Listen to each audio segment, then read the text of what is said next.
you met Steven Spielberg backstage at Hamilton when you were in the cast? Yeah. I'm an original company member of Hamilton. And he was signing the wall. There's a wall out. Well, it was Chris Jackson's dressing room. You know, here comes the general. And he wrote, "This is history," Steven Spielberg. But Steven walked down the stairs and I said, "Oh, sir, thank you for coming to our little skit." And he said, "Skit, that's good." And we just had a very brief conversation. And then later on, when we were making the movie, he goes, "I actually remember meeting you." And I was like, "I don't know how, it was in passing."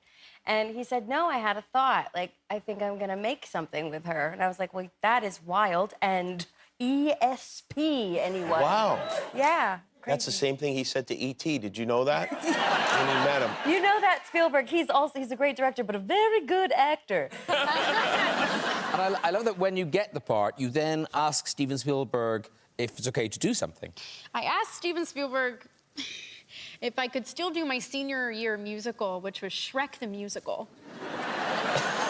You laugh. It's Princess fantastic. Princess Fiona over here. It's a fantastic musical. Janine Tesori, who actually worked on West Side Story with us, composed the music for Shrek. And I was like, Shilma. But Steven looked at me and he was like, "I produced the original Shrek. Of course you could do Shrek." And I was like, "No." And I ended up doing it, getting painted green. I looked like I had jaundice for like 3 weeks after I did the show. Yeah, I think we've got a picture of you as Princess Fiona. There you are. That same girl went on to sing "I Feel Pretty" with her whole chest on a movie screen. When we were shooting America, in the very first version of this, and we were at the end. I think you have a picture of this. At the very end of America, if some of you recall it, the girls end up. Can we do real close? The girls end up on the shoulder of the boy. Yeah, I remember. Right? Okay, what we didn't count on, George Takiris and I, is that during rehearsals, we'd be wearing, like a T-shirt, and I would wear a cotton skirt and all that, no problem. Then we get to this, and George Takiris is wearing a sharkskin suit, really slippery. I'm wearing a pure silk dress, really slippery. Together. On top of that, George's shoulders slope. On top of that, my ass is too big for that shoulder.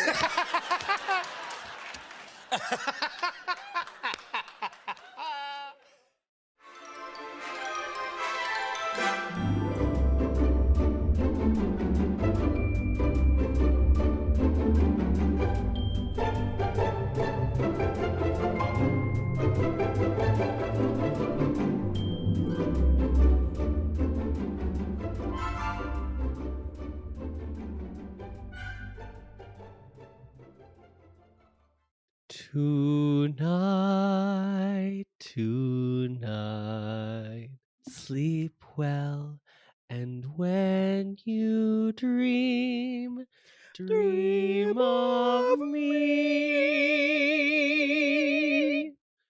Tonight.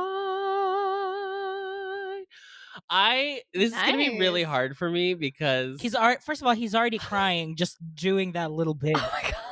So listeners, we're not gonna be, if we recall back in the original run of this podcast, a logical episode today. When we did the Mary Poppins episode, I just kept saying this is really annoying to listen to because I just was talking about how much I loved that movie.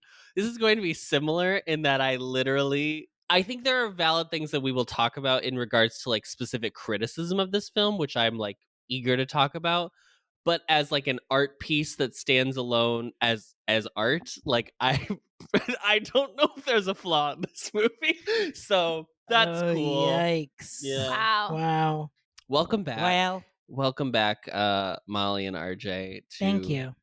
Another week of I should say it now that we are actually recording this on December 20th. It's not even Christmas yet.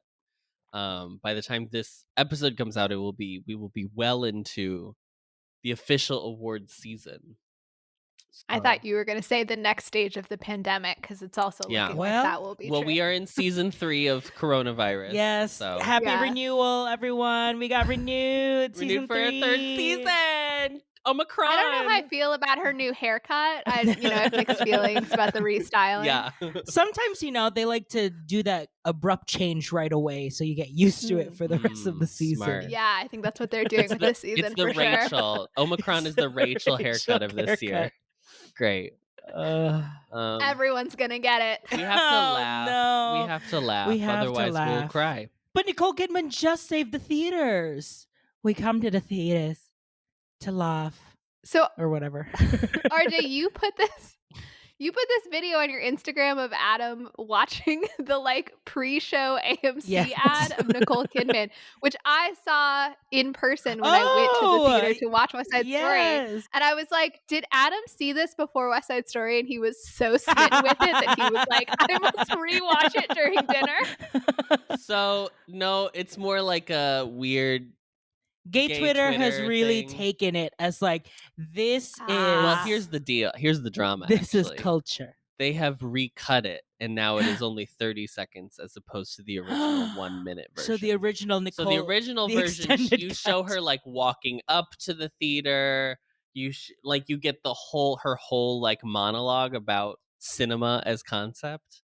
Where in the new one, there's a lot cut out of it, obviously, to make it only 30 seconds. And people are pissed. I read that in one, I don't know what movie it was for, but in one screening of a movie, people walked around with pieces of paper and they had the script printed out for the AMC ad. And we're telling people if you feel comfortable joining in along with Nicole, feel free to do so. I love this. So that's the Pledge of Allegiance to film, I guess. It's I want to see a musical Mondays version of this now, where there's one guy who's 45 years old and his whole deal is he does the Nicole Kidman ad. And gets up and he does it. Yeah. It's perfect. It is perfect. Okay. Molly, it is your turn to tell us the plot of West Side Story. And this follows new rules. No snark permitted in the recap. We are now trying our very hardest to not be snarky and actually try to recap the movie. I think we should make the rule light snark is allowed if needed, but that it is more informational than it is snarky. We have to lean informational. Great. Right, give me the go when you're ready. Molly, whenever you're ready, your time starts now. West Side Story is a reimagining of Romeo and Juliet, with the Capulets and Montagues recast as a Puerto Rican gang, the Sharks, versus a white gang, the Jets. Our lovers are Tony, who is a co-founder of the Jets, who's recently been released from prison and is avoiding trouble, and Maria, who is a Puerto Rican immigrant whose older brother, Bernardo, leads the Sharks. After a long period of unrest, the gangs decide to settle their dispute with an all-out fight called a rumble. Tony and Maria meet at a dance and immediately fall in love, which further exacerbates the gang tensions. At the rumble, Bernardo kills Tony's co-founder and close friend, Riff, prompting Tony to then kill Bernardo. 2012. Tony kills Bernardo in revenge. Maria's devastated by this, but ultimately she forgives Tony, and they decide to run away together.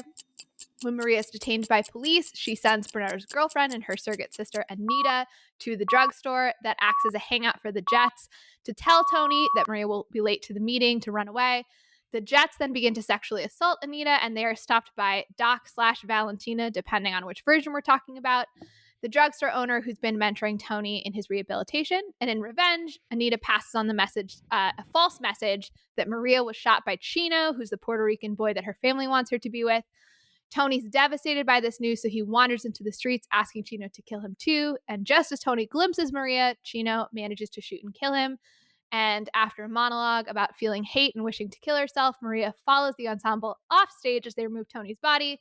And this becomes the first ever movie musical to earn not having a finale number. Take that, dear.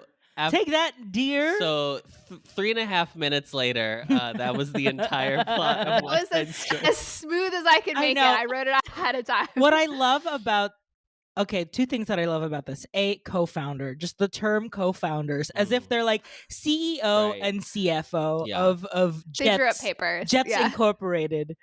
LLC. LLC. But then I also love that literally half of this is just like the last 15-20 minutes of the movie. I know. When I was writing it out, I was like, surely I should say more before the rumble happens. But like the rumble is where The rumble stuff it picks actually it up. happens. Yeah. Really, the like whole first act is just kind of setup. Yeah. RJ, what do you know? Do you have any preconceived notions heading into West Side Story parentheses 2021 director Steven Spielberg? I just knew that it was going to be a quote unquote darker, grittier adaptation. I did not know how that would be like represent. I just knew that that was like what we were describing it.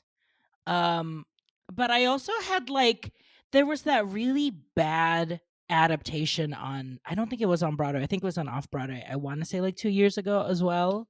It was last year.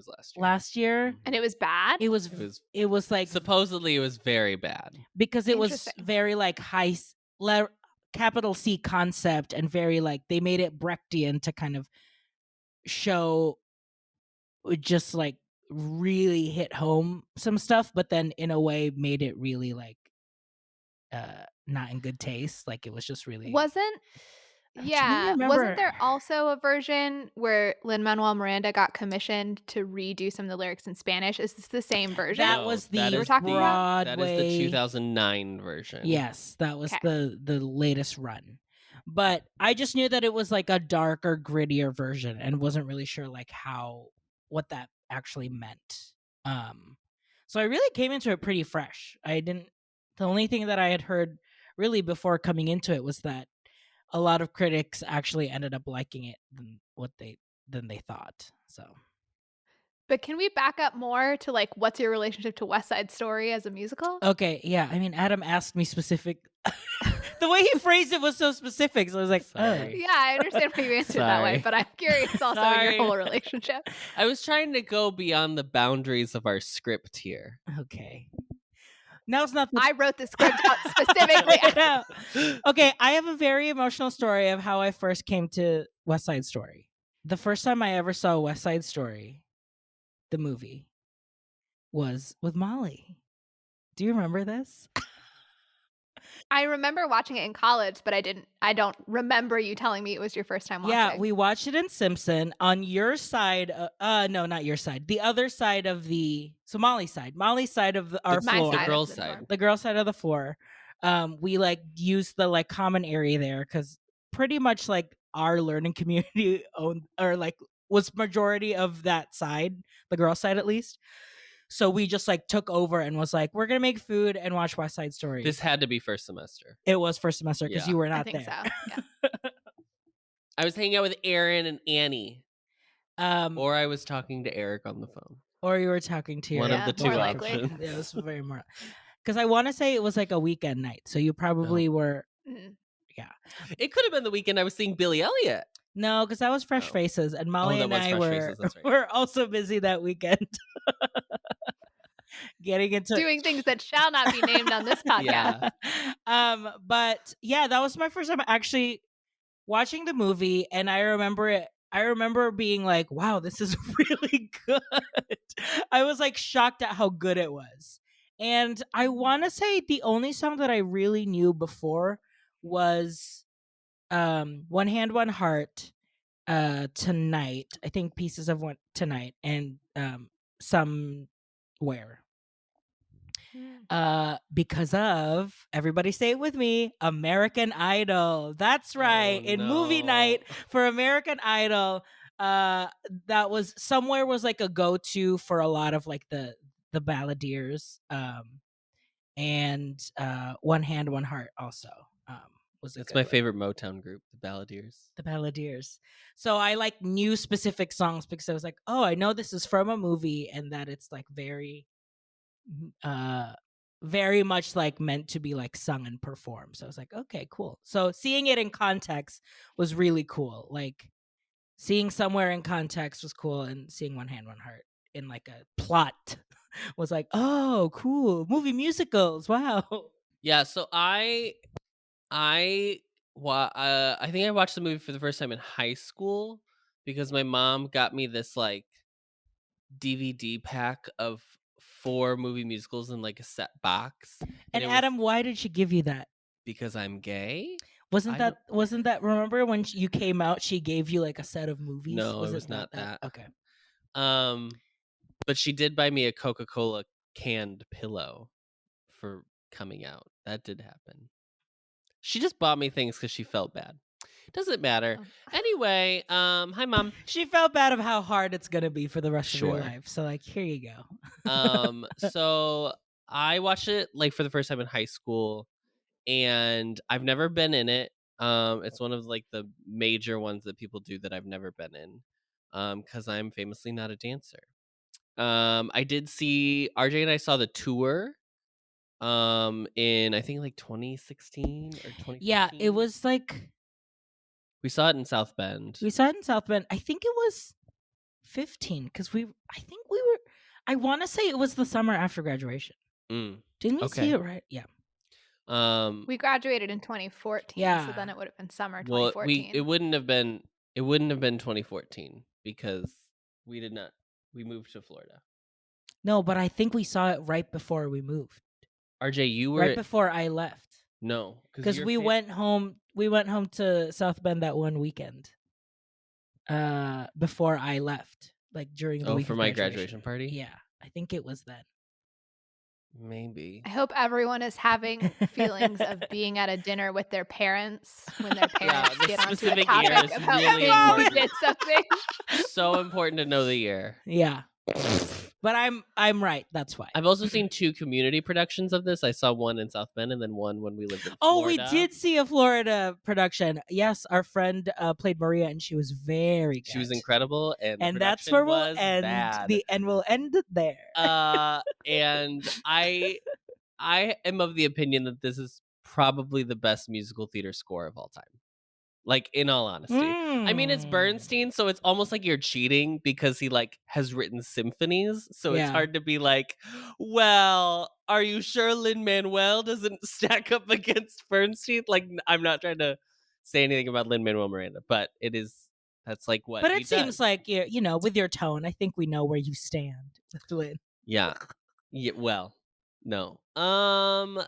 So I love this story. I love this movie.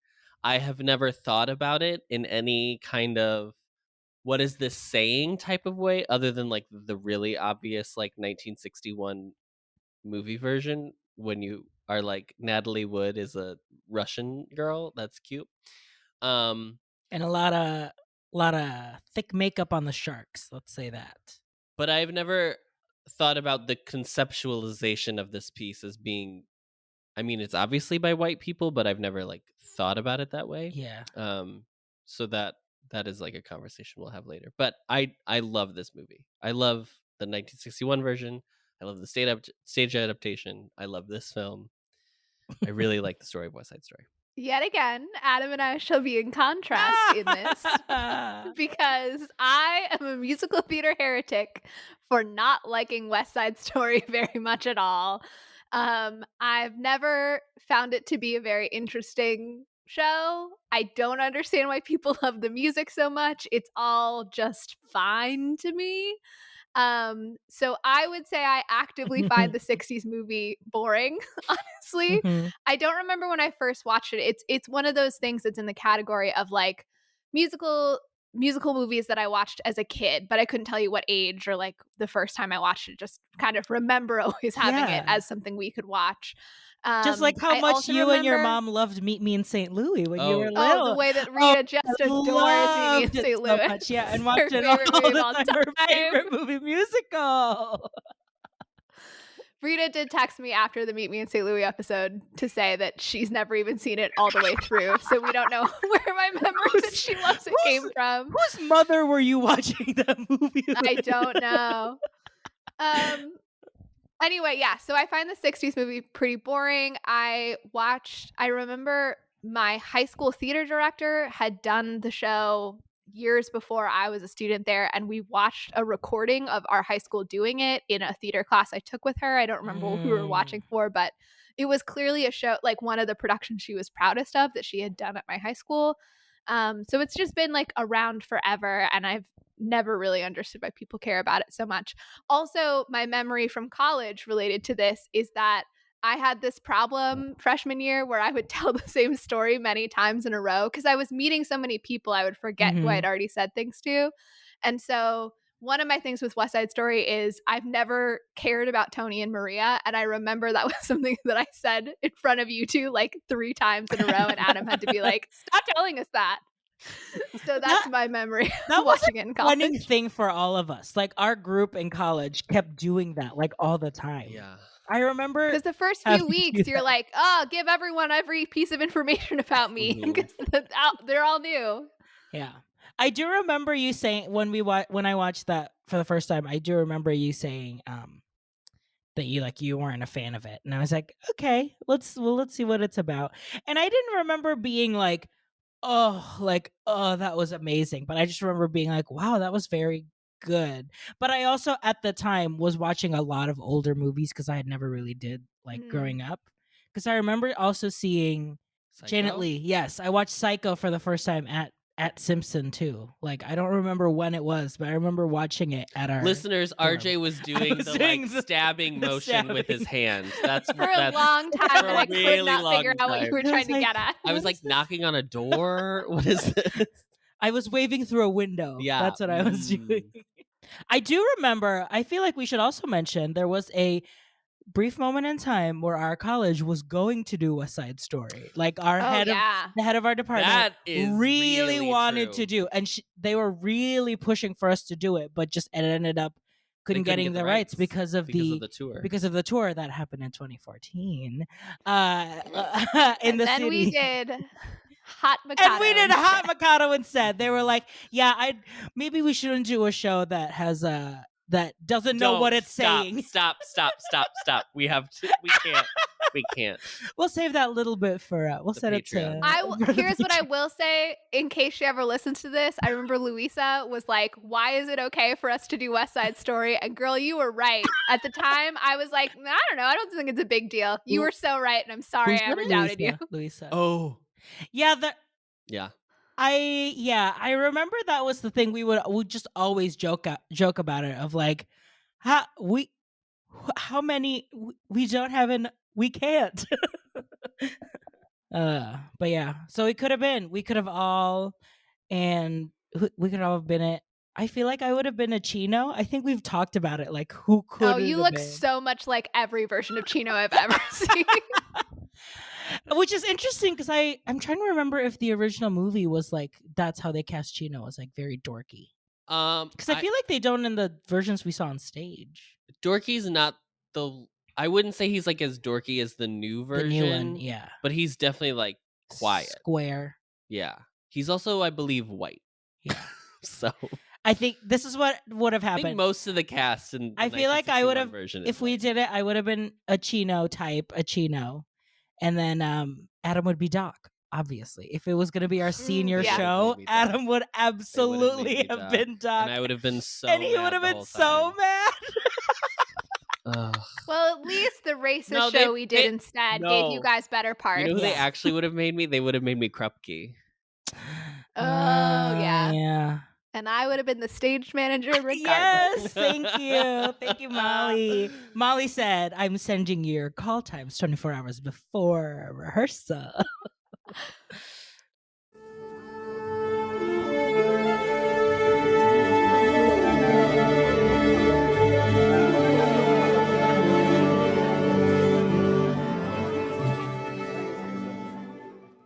So let's talk about the original, where this whole thing started. So West Side Story, I feel like I got a lot of information about the origins of like the original musical, because it's like in the pantheon of musicals, it is like so regarded. So I feel like I should like give a little bit of backstory as to like how it all came together. So the original concept was brought up in 1947, and it was originally conceived as something called East Side Story. and it was going to be a story about Irish Catholic, a gang of Irish Catholics versus a gang of Jews, or like two families technically. Yeah, I will say I saw different reports on whether they were actually going to be gangs or if it was just families that didn't like each other because of their religion. Yeah, and it was supposed to be set in like Easter Passover, like that time. But they kind of, at the time, they turned away from doing it because there were other plays that had been made at the time that kind of were about similar themes, so they decided not to do it. So the creators are of West Side Story are Jerome Robbins, who is a renowned choreographer at the time. He did like King and I, Gypsy, Fiddler. There's a bunch of stuff he did. Leonard Bernstein was the composer. He wrote 3 symphonies. He wrote Candide, On the Town, and the score to On the Waterfront. Arthur Lawrence, who wrote the book for the musical, he wrote the book for Gypsy. He wrote the screenplay for The Way We Were. He wrote the book for La Cage aux Folles. Those are like the 3 creators, and supposedly they like had a discussion on Fire Island. Like that's where the conversation started, which is very funny to me because they're all gay. In 1955, Arthur Lawrence is introduced to Stephen Sondheim, and approaches him about possibly writing the lyrics to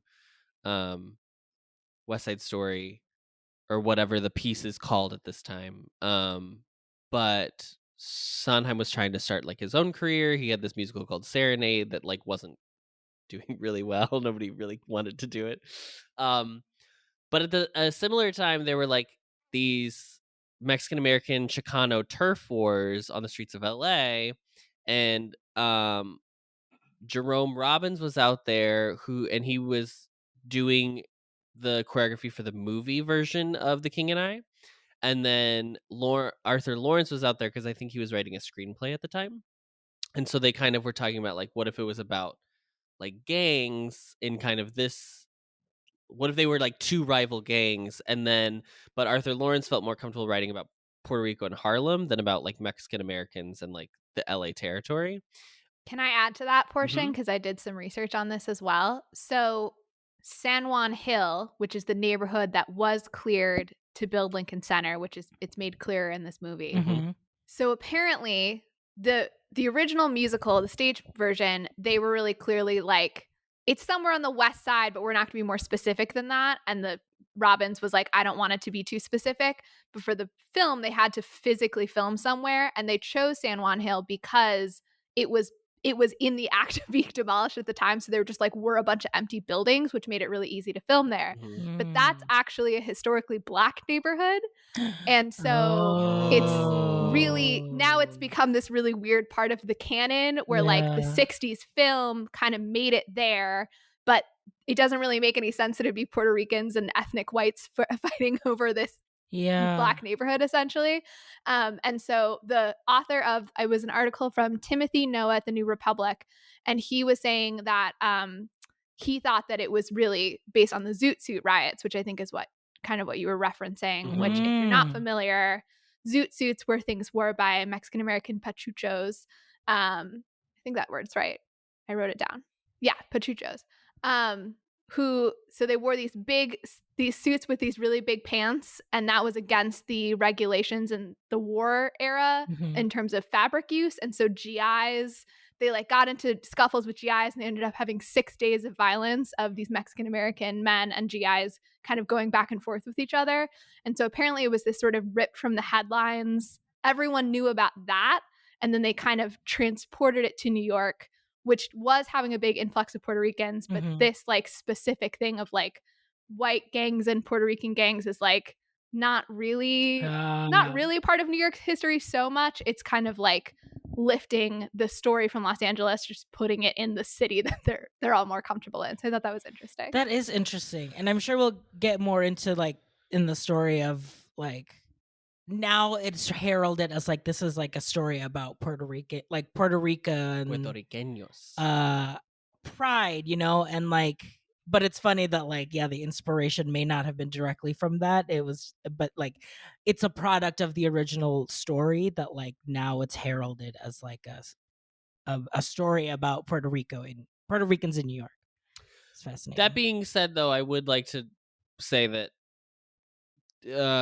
teen gangs as like a concept were just on the rise in major cities Yes. in Yeah. general, because teen culture was like, that's when it was cementing as like a thing, Mhm. because there was like, this was like the idyllic 50s, LOL, Yeah. where like there was no like war technically being fought, because no one really counts the Korean War, unfortunately. But so they were like, it wasn't like boys were like turning 18 and then being like shipped off like it was like in the greatest generation, quote unquote. So you had all this like extra time, and that there had been no structure before, and there's no sounds like- structure now, and da-da-da. Yeah, it sounds like that was like a big thing on the mind of like cultured liberal people at the time, and I have a cool stat to back that up.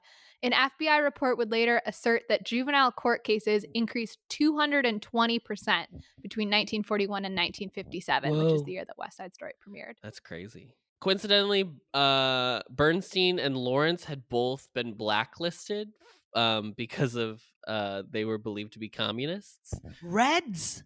Yeah. And Jerome Robbins had actually aided the House Un-American Activities Committee, but they all still ended up working together, which I think is really kind of crazy, because he like helped McCarthy. That's wild. Okay. That is crazy. Do you know who like started the whole, like, first went to McCarthy and was like, I got some communists to report? It was Ginger Rogers' mother. Cool. Wow. Great. That was the Karen behind the House. Karen Ready? Rogers. So obviously it's based on, or it pulls its themes from Romeo and Juliet. They took out Rosalind and the parents, and then they got rid of Juliet's, or I should say Maria's, like fake death, and then suicide at the end. They invented slang terms so that it wouldn't feel too of a specific moment. They added Krupke for comedy in Act 2, G Officer Krupke in Act 2 for comedy bits. They moved One Hand, One Heart to make way for Tonight, because they were going to make One Hand, One Heart the balcony scene, but it was too pure. And then Arthur Lawrence thought the lyrics of America and I Feel Pretty were too witty, but they kept them in anyway, which is smart because it's Sondheim. So all the producers backed out, but Stephen Sondheim brought in Hal Prince, who funded the production against the advice of his like mentor at the time. And then they originally wanted James Dean for Tony, but he had died. Chita Rivera played Anita in the original production. And then just like heading up to it, it was like, when you read the whole Wikipedia page, it's kind of just like all these things of like why it shouldn't have worked. So like people were saying like nobody could sing augmented fourths, which is like a specific musical term for Maria. I just met a girl named Maria, which is clearly not difficult. Not that it's not difficult. Let me be clear. I'm not saying I can be Tony. I'm just saying it's not the impossible task that it was made to seem.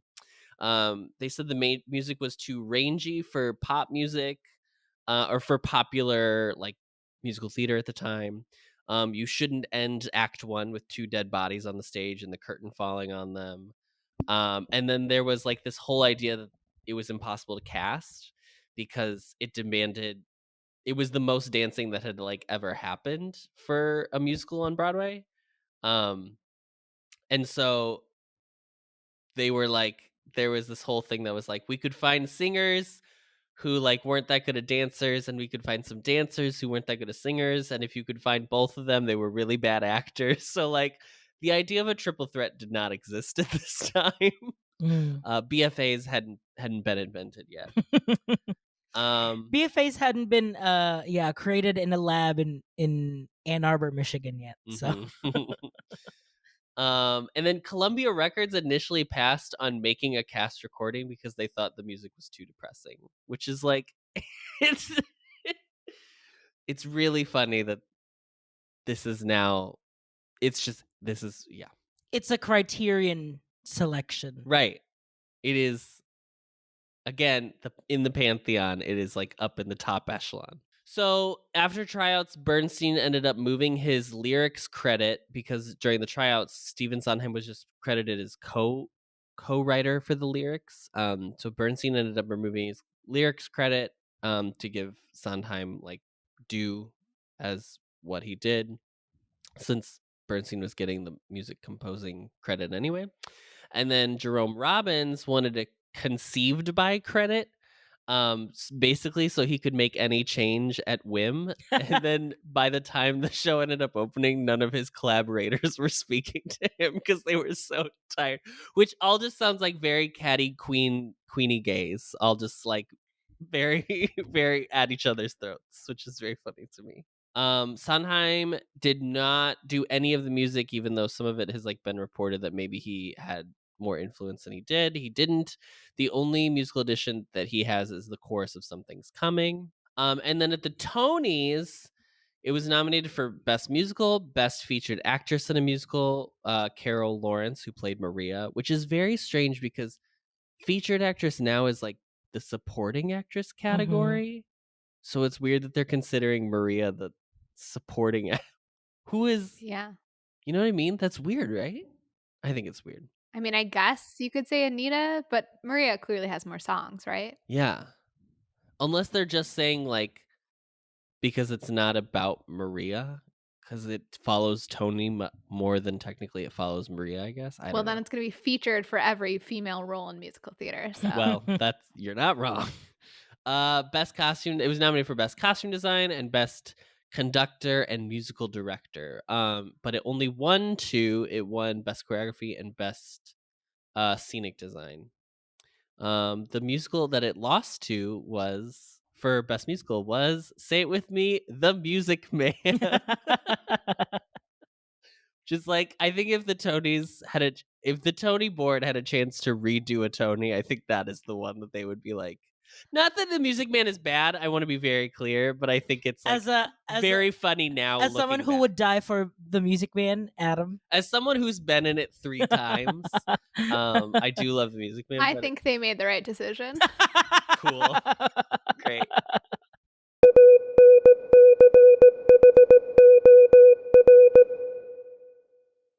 But let's talk about the movie. So this movie, we're specifically today going to focus on this 2021 version. We are probably going to talk about the 61 version from time to time, but that is not what we are focusing on today. So mostly because RJ and I did not watch it. It is directed by Steven Spielberg. The screenplay is written by Tony Kushner. It is produced by Steven Spielberg, Christy Makosko Krieger, and Kevin McCollum, and also not listed here, but Rita Moreno was also a executive producer.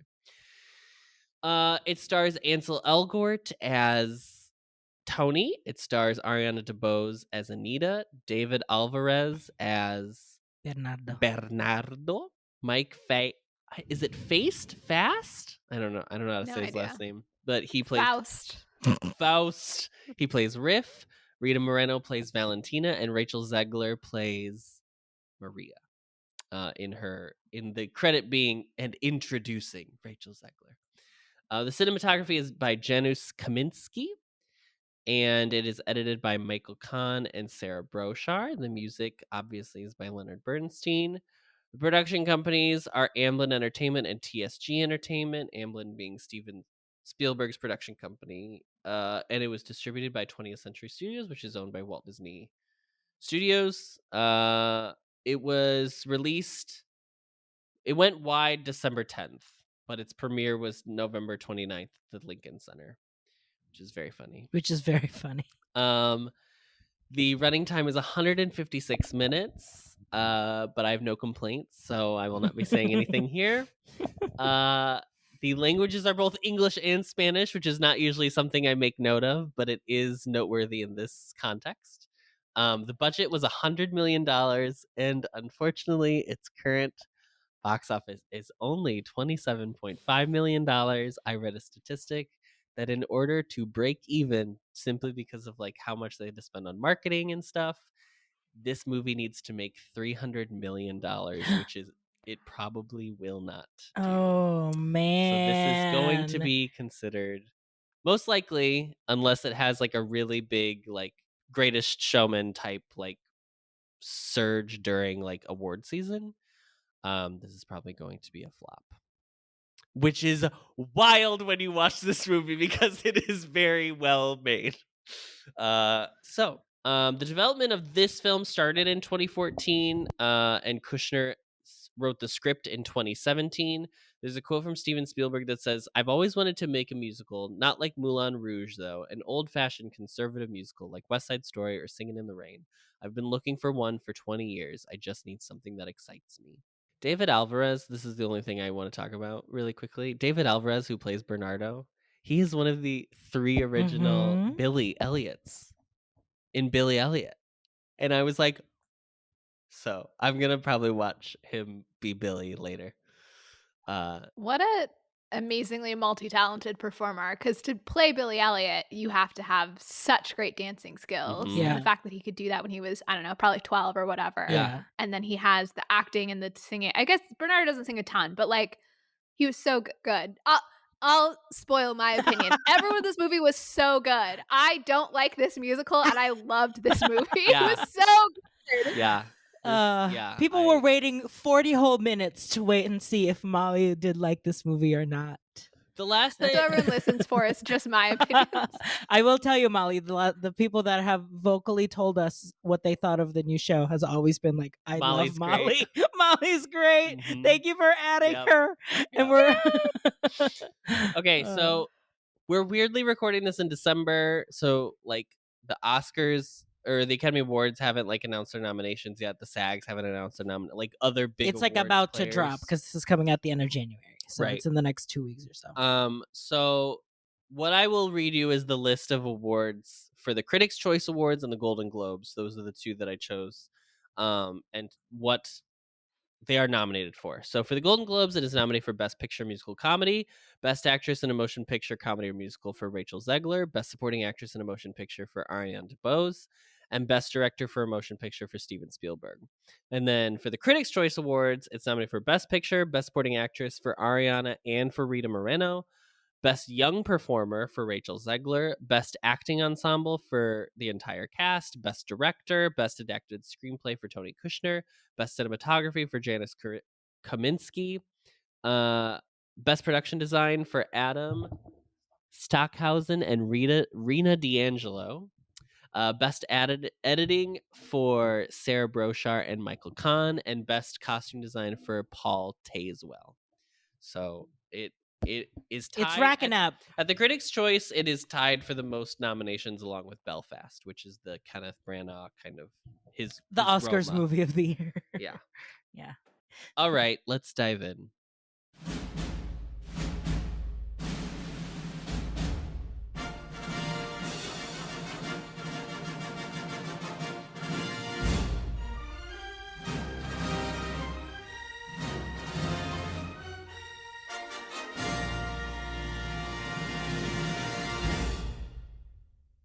It was fine. Yeah, what about I just thought it was okay. Just really low stakes the entire time, you know? Okay, no, this is how we have to start. I have to talk about how obviously the original production of West Side Story does not set it as, it's just this general Upper West Side New York. Yes, It does not have yeah. a specific place. The 1961 version, they kind of tied it to a place, but even then, it's not specific. Like nobody knows unless you're like from New York. Maybe if you're a New Yorker, you recognize specific streets or whatever. Right, But as yeah. a non-New Yorker, to me, it's just buildings. Yeah. But like the idea of setting this film where The first shot. the first shot is you are coming up on the construction site of what is going to be the Lincoln Center, a huge like city arts project, like funded by tax money, but is also like evicting people from their homes so that they can make way for this like cultural important center, basically. Already sets your stakes so high because it immediately defines why these people are so worried about what people would say like is their turf, like where their area that they are very protective of. They're so protective of it because like obviously they want to say it's theirs or whatever, but also because the bigger threat of this thing coming down the pike is like heading straight for them, and they're just like trying to grab onto whatever power they can before everything in their lives is like completely undone. And I just thought Yeah. the idea of like focusing in on this specific moment in this specific neighborhood, and especially in New York, in Manhattan, where each city block almost is like its own complete like town. Like you go like 6 blocks in New York City and you're in a completely new area. Like people have full lives and don't ever leave like their borough. Like, and that's just like a real part of like living in New York. And I just think it's like so cool to like tie it to a specific moment in this way. Yeah, I feel like I have mixed feelings about the specific site now having the additional historical context that I Yeah. did research on. And I also, because Kushner, in one of the articles I read where they interviewed him, was kind of like, I live in Lincoln Center apartment. So that was really interesting to me. And I was like, well, now it just sounds like you put it where you live. So you didn't have to go anywhere. You're like, oh, I'll just make it Yeah, here. you were like, oh, I know where that is. But I understand there's like precedent for it. But I found the visuals of they're literally fighting over rubble. Yeah. Mhm. Like I know in the 61 version, like I said, they set it there because there were lots of empty buildings. But I feel like the 61 version, even when they are in a real set, it feels like kind of soundstagey to me. Mhm. So to Yeah. me, the buildings in the 61 version are like empty because it's a movie. And I don't think I ever put together like this is a crumbling place, but it's so clear in this Mhm. new version. And you have such a sense of like, these young men are fighting to be the most important part of the least important part of the world. Yeah. Like, Yeah. like it's so unimportant ultimately, the thing that they're fighting over. And it has this time limit on it that it's not going to be there for very long. And yet they put their literal lives on the line for it. I thought that was great. Mhm. There was also a sense of like the way it tied into the end, because I think like as the movie progressed, there were a couple of like more interior scenes where it did feel like more like a lively New York like experience, but that the moments at the end where it really was just on a barren rubble, like and there were obviously other scenes that utilized that kind of like barren location. So like Cool was in a dance that was basically like on like a thing that's like falling apart basically. And then also at the end it did kind of feel like there was like sense of like a Greek tragedy where it's like this is just the rubble that has been left in Troy, and like the people are just like grasping on the little bit of like humanity that they have because like everything is gonna end soon. Yeah, the end sequence happening with this literally right behind the shooting is like the construction site and Yeah. all of this like demolition, and to set the end of like Tony's life and the end of this story on this literal backdrop of like the end of an era, basically the end of a Mhm. location, the end of like many people's like lives and who they are and where they grew up and their families, and like it's so I definitely hear your point about like San Juan Hill, and I didn't know that, and that's super interesting. But like I did like that it was like the city decided to make I mean the city decided to make like a location for art, for rich people to go spend money to see art. And so we have to evict all these like poor people to make way for it. And it's just like And yeah, and certainly that happened for real. Yeah. It's just that I guess I have this mixed feeling of like, in a way, it is a history that musical theater people should account for because Lincoln Center was built like for us, so to Yeah, speak, right? Like it yeah. was built to do musicals like this, to do these big productions. mhm. But it also feels a little like inserting ourselves as self-important at the same time to me. So that's why it's like, ooh, I do want to acknowledge this, but are we also like claiming that we're more important than we are in some way? I think that's Yeah. why I have a mixed feeling. But I think that's kind of why like it already set a tone for me as I was starting the movie that like okay, there's at least like there were decisions made as to what type of story they want to tell, and that it's going to be from a point of view that it already set me in that, like, okay, this is what I'm going to expect in the movie. So Right. The other thing too about this movie is like it's directed by Steven Spielberg. Its screenplay is by Tony Kushner. It's just people who are so confident in what they are able to achieve that you don't have any kind of like half-baked ideas in here. Like everything is so fleshed out, and like it's very nice to see. we're not questioning, like, is this director's first movie? Have they worked on anything before? Like the episodes we've done in the past. Yeah, it's a very cohesive vision for sure. And then while we're talking about world building, I felt like there were so many choices in just the first number that did such a good job of world building, more so to me than the 60s movie ever did. So the specific that I loved is that there's a scene where the Jets go up to a Puerto Rican business and take off the sign, and there's a sign that says like, it says something Irish pub. Yeah. O'Reilly's Auto Parts, I believe. Some very typical Irish name. And I was like, immediately, more information that I ever got in the 60s version of like, I guess it's kind of implied, but like this was the white neighborhood, and now there's a bunch of Puerto Rican immigrants, and the demographics are shifting really quickly, and that's what these boys are responding to. And I was like, this one small visual moment gave us all that information. And I loved the fact that too, so they go and they like deface the mural, the Puerto Rican mural, and the people in the neighborhood send the sharks to go defend the mural. And you have this sense of like a whole community around them that to me is not there in the 60s movie. And that of course the sharks believe that what they're doing is like ethical and justified because they're viewed by their community as defending their territory and like making the space that these white boys won't allow them, right? And so I felt like I loved that they added that as well, of like they're not just doing this because they're what's the word for it? White men that they're not white men. They're not just like men who don't have a purpose. Yeah. It's not gang. They're actively. It's not like a gang culture where it's like, or like leaning into the stereotypes of like what it would be a gang like back in the day.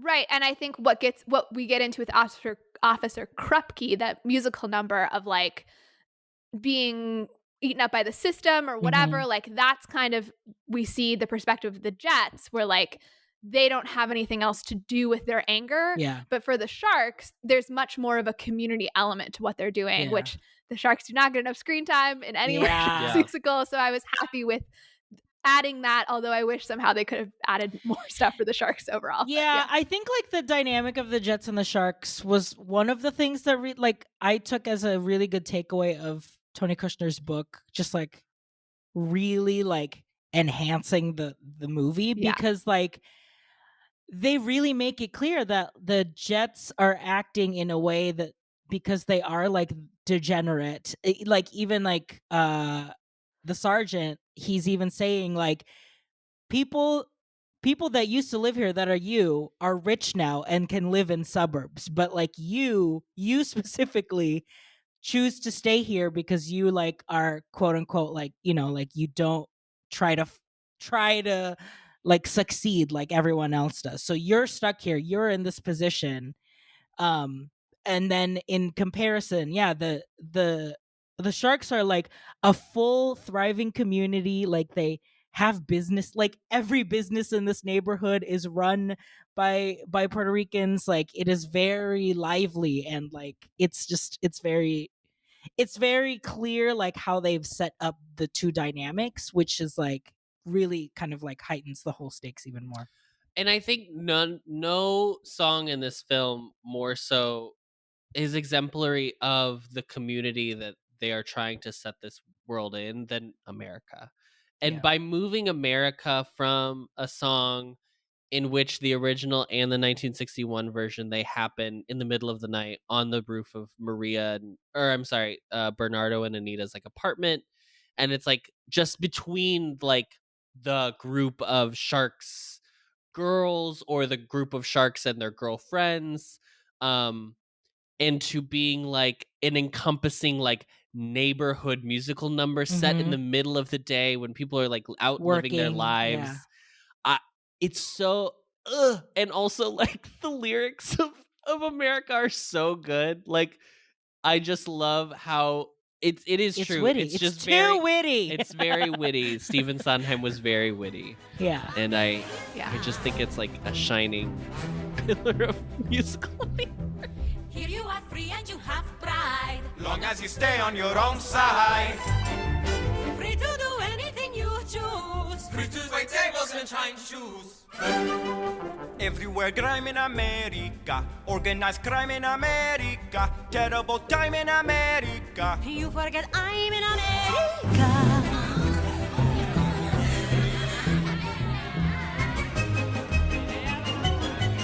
Okay, go on. I do. Yeah, I love that number. It is my favorite number in the musical in any version. Mhm. And it was so good. There were like maybe 15 people in my theater max because I saw it on Yeah. a Thursday night midway through the run. And like not a big showing. And there were like golf claps after America because it felt like we can't just let that go unacknowledged, even though we're this tiny group of people. Like something has to happen now. We watched it opening night, and it was around like probably like 15, maybe 20 people in that theater. Maybe less, actually. But you could tell it was like musical theater people and like Latinx people. Stephen like Sondheim's name people got were- a clap. Yes, like during the credits. everyone People was like, clapped. we are aware of the stakes and Mhm. why this is important. We are here to like live in the moment of this experience.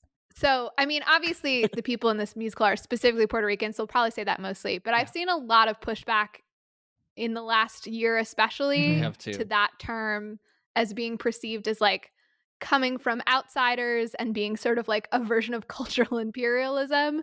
So I'm going to try to say Latin or Latino if I'm Mhm. talking about a mixed gender group, because I believe that's what the community prefers. But I understand also the impetus behind Latinx. So just for listeners, we might use all three of those words, and Yeah. we're doing our best to be respectful. I also know that like the term Latinx is also a lot of gender nonconforming like people Right. in the community will also use that, and you know it's an evolving term, and it's evolving, so we may be using multiple ones. I think like for the most part, like I feel like for the most part we've said Puerto Ricans too, just to be clear to like Well, yeah, frame because it in it the is story. more specific here. Yeah. I think that leads us to a good conversation about language in this film. Steven Spielberg made a deliberate choice to not subtitle the Spanish in this film. So in the Lin-Manuel kind of rewrites that happened for the 2009 production that was on Broadway, they changed a lot of the scenes that were just between people who would speak Spanish to each other to be just Spanish speaking only scenes. And in the music too. And in the added music lyrics. too. And so I Feel Pretty was entirely in Spanish, and A Boy Like That was entirely in Spanish.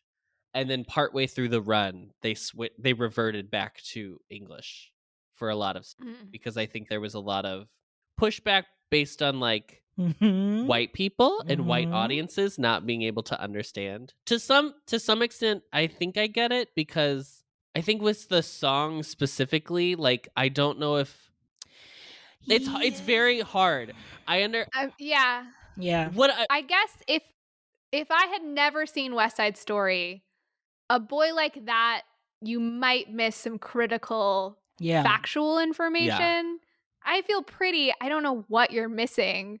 It's just people panicking that they don't know every word that's coming out of somebody's mouth. But I will say with the language, because it's in a movie format, there are multiple factors that go into like those specific scenes where you pick up what they're saying, even though you may not understand Spanish. Like the scenes at home, like you can tell like what the conversation is about. Like you can tell because you're up close, rather than in a Broadway musical where you're like you're singing to the back of the row, like back of the theater.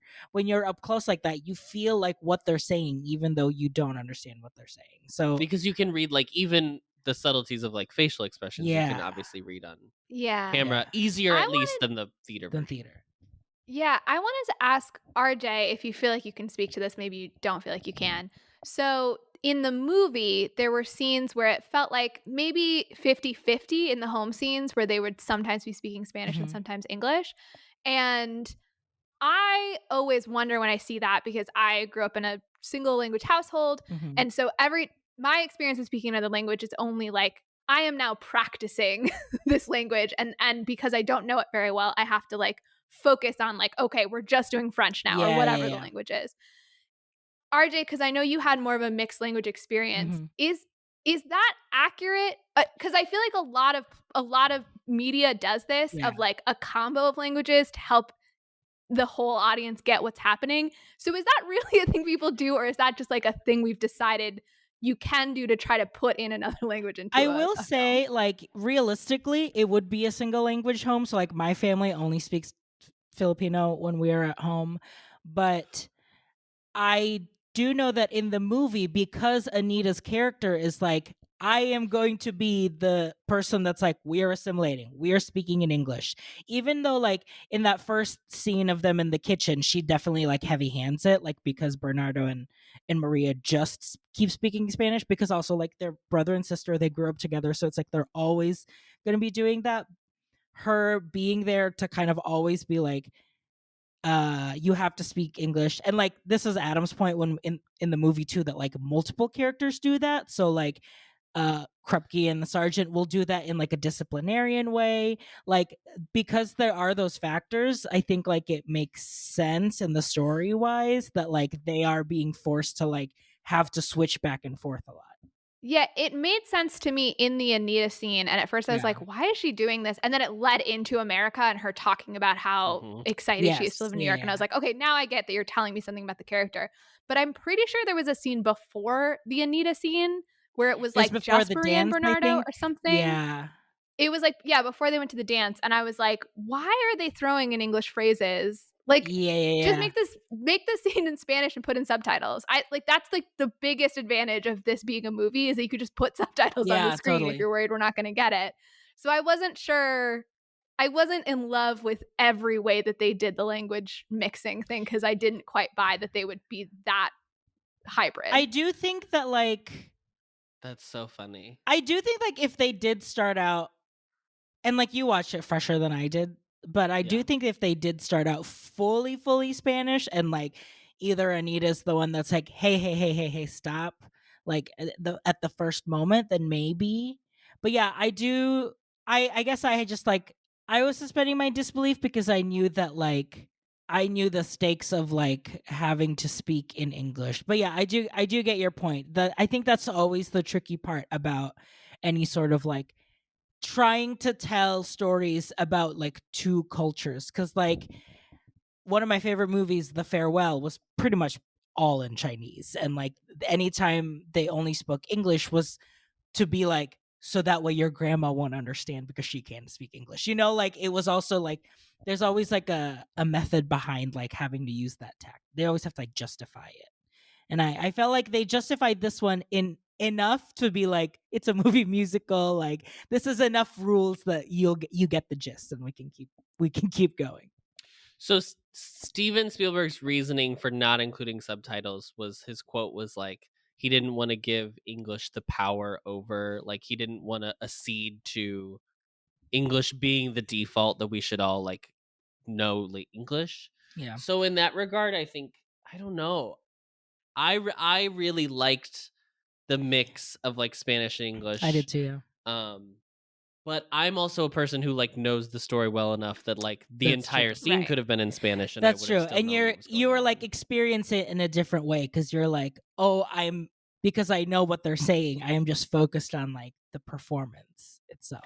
You also, I'm just going to read Americans for a second. You all know some Spanish. I mean, I never took Spanish, but I can watch a scene in Spanish and I'll get some key words out of it. Like people's panic when they don't know a language word for word is so excessive.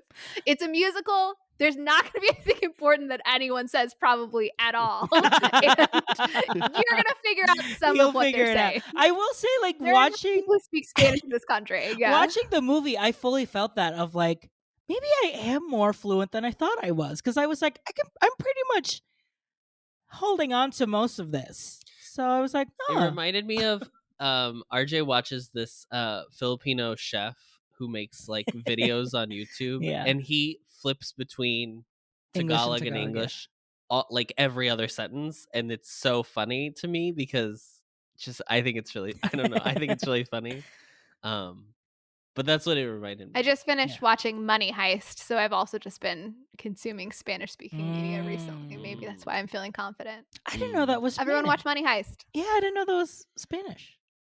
Yeah, it's from Spain. Wow. It's set in Spain. RJ talked about a little bit of my thoughts on characters asking other characters or requesting other characters speak English, and I thought they brilliantly use it in 3 different ways. So there are 3 main characters who tell other characters to only speak English.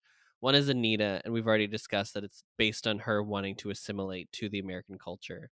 And I think that's from other podcasts I've listened to who had Spanish speaking reviewers. They were saying like that is like an actual thing, that there is always the one person in the family who is like, no, practice your practice your English. But the Krupke uses it in a way where he just doesn't understand Spanish, so he is using it in like a I cannot understand what you're saying if you do not speak in English. But the sergeant is very interesting because there is a scene where he comes to question Maria about the 2 deaths, and you realize that he is translating what they are saying. So he speaks Spanish so that he knows what they're saying, but he is using it in a way of like asserting his power and dominance over the 2 women before him. And I thought that specific nuance was so important and tells you so much about the power structure of like the authority in the neighborhood and where they lie. And like I really liked the ways in which characters, you can have 3 people say the same thing, but each of them can be saying it entirely different ways and what they mean. So I thought that was great. I mean, we could go either way. We already talking about Anita. Might as well talk about Anita. Oh my god. Might as well talk about Ariana DeBose. As I would say, I think she truly shines.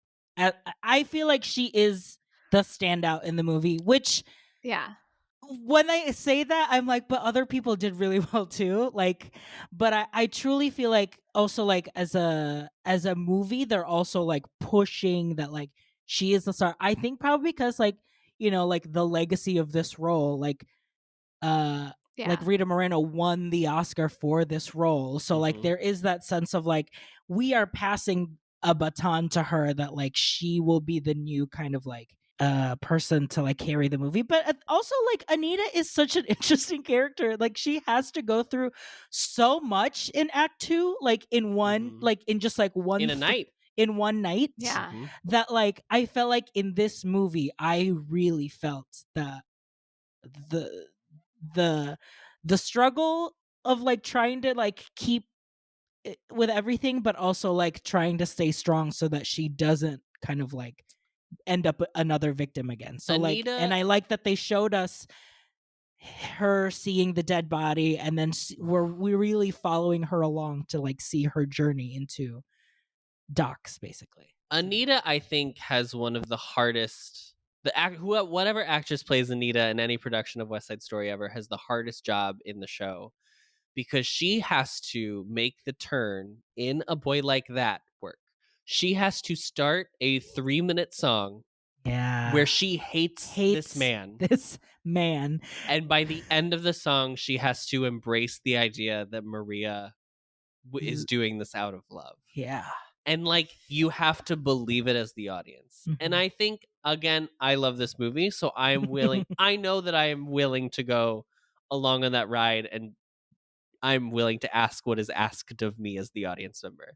But I do think Ariana DeBose in this role, and in that scene specifically, I was very impressed with the way that it ended. She was not like acquiescing to Maria and being like, it's okay, like you're forgiven. But the way that it was like, just, I don't know. It was like this understanding. This strong understanding, but like still ending that scene by like being upset, but by being like, there's nothing I can do to affect her, like change how she views the situation. I get a resigned acceptance, I guess, if I want to say that. I was so impressed by every scene she was in, but like specifically that one, and then the assault scene as well. I thought was very powerful. A boy like that who killed your brother, forget that boy and find another. One of your own kind, stick to your own kind. A boy like that will give you sorrow.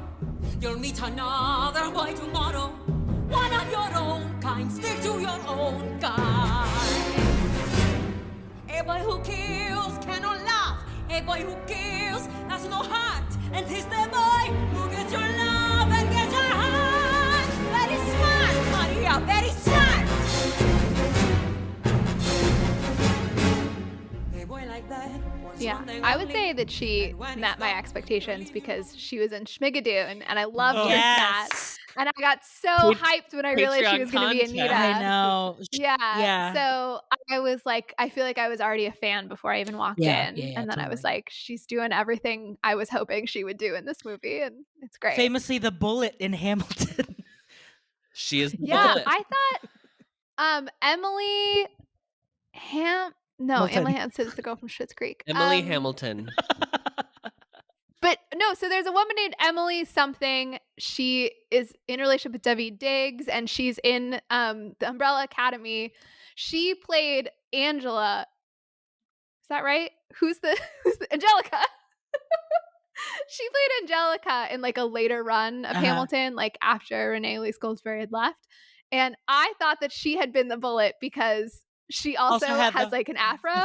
And I was like, oh, I just like have seen the pictures of the bullet, so I assume it's the same person. And I knew that she had been in Hamilton.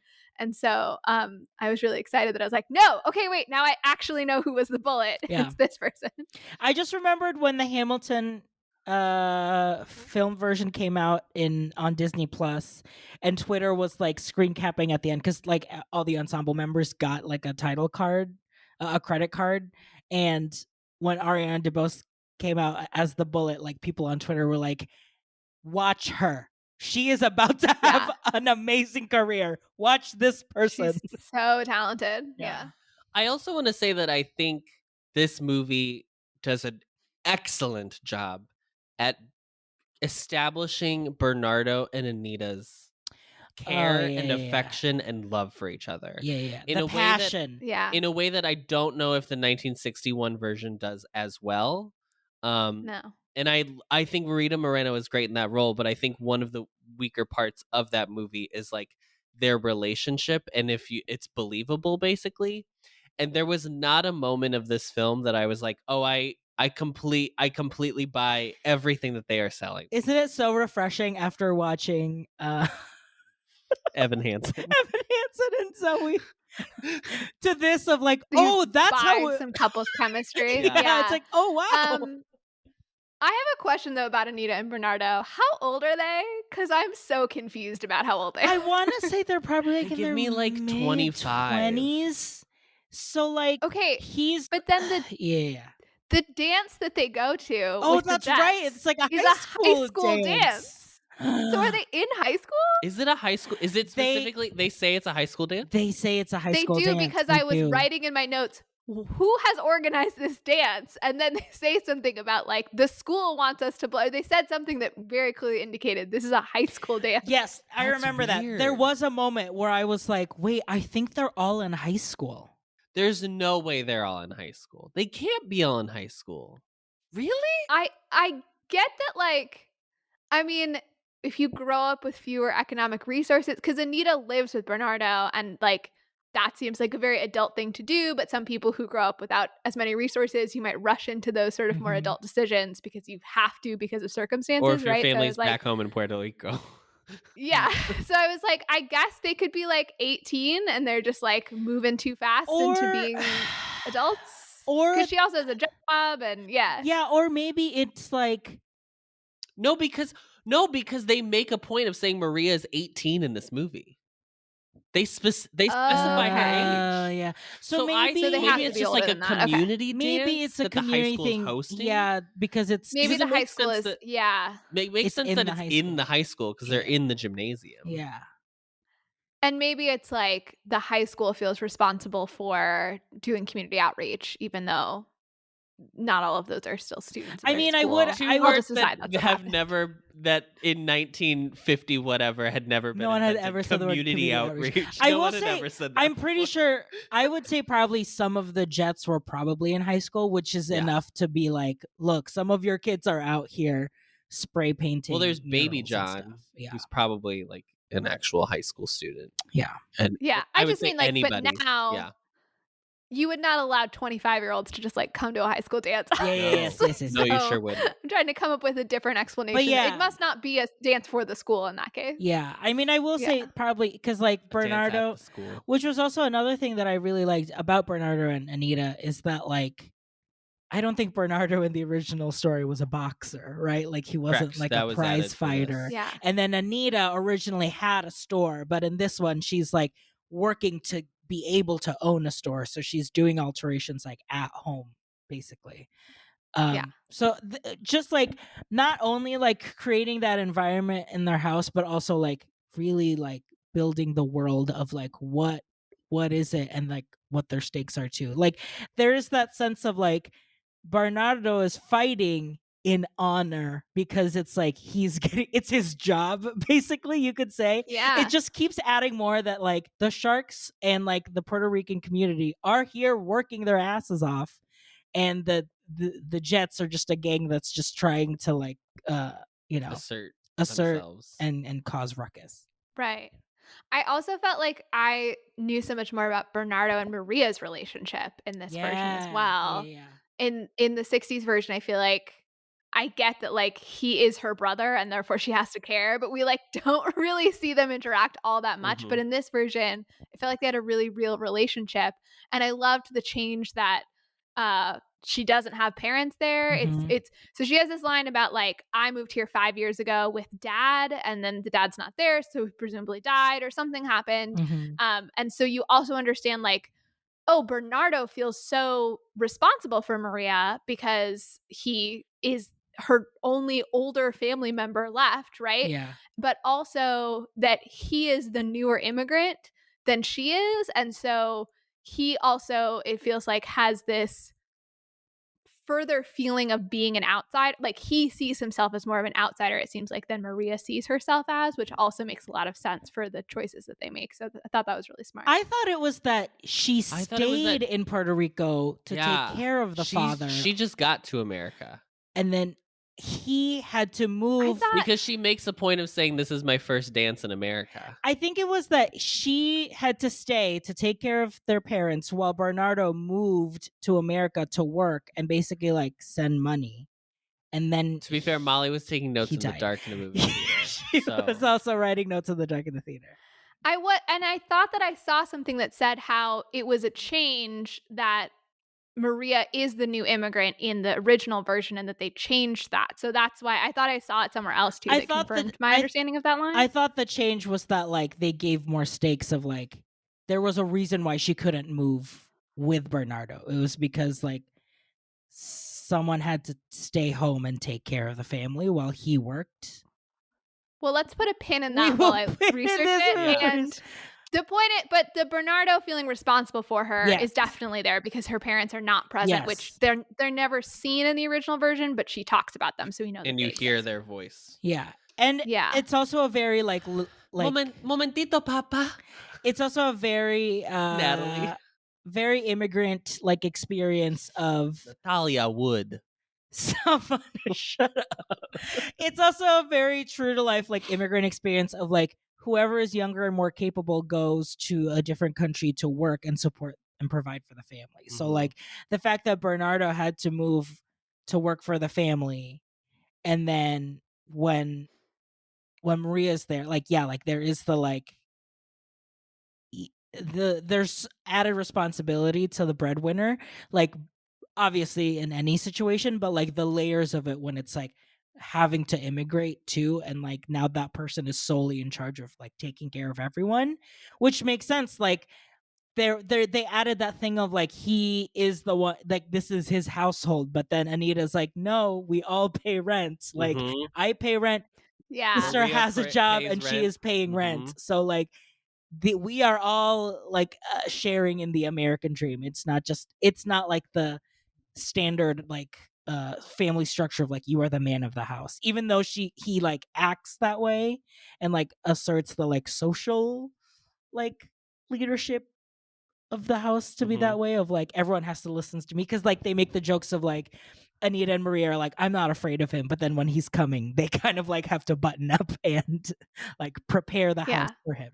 I have found maybe not supporting evidence, but I think this is why I thought this was the line.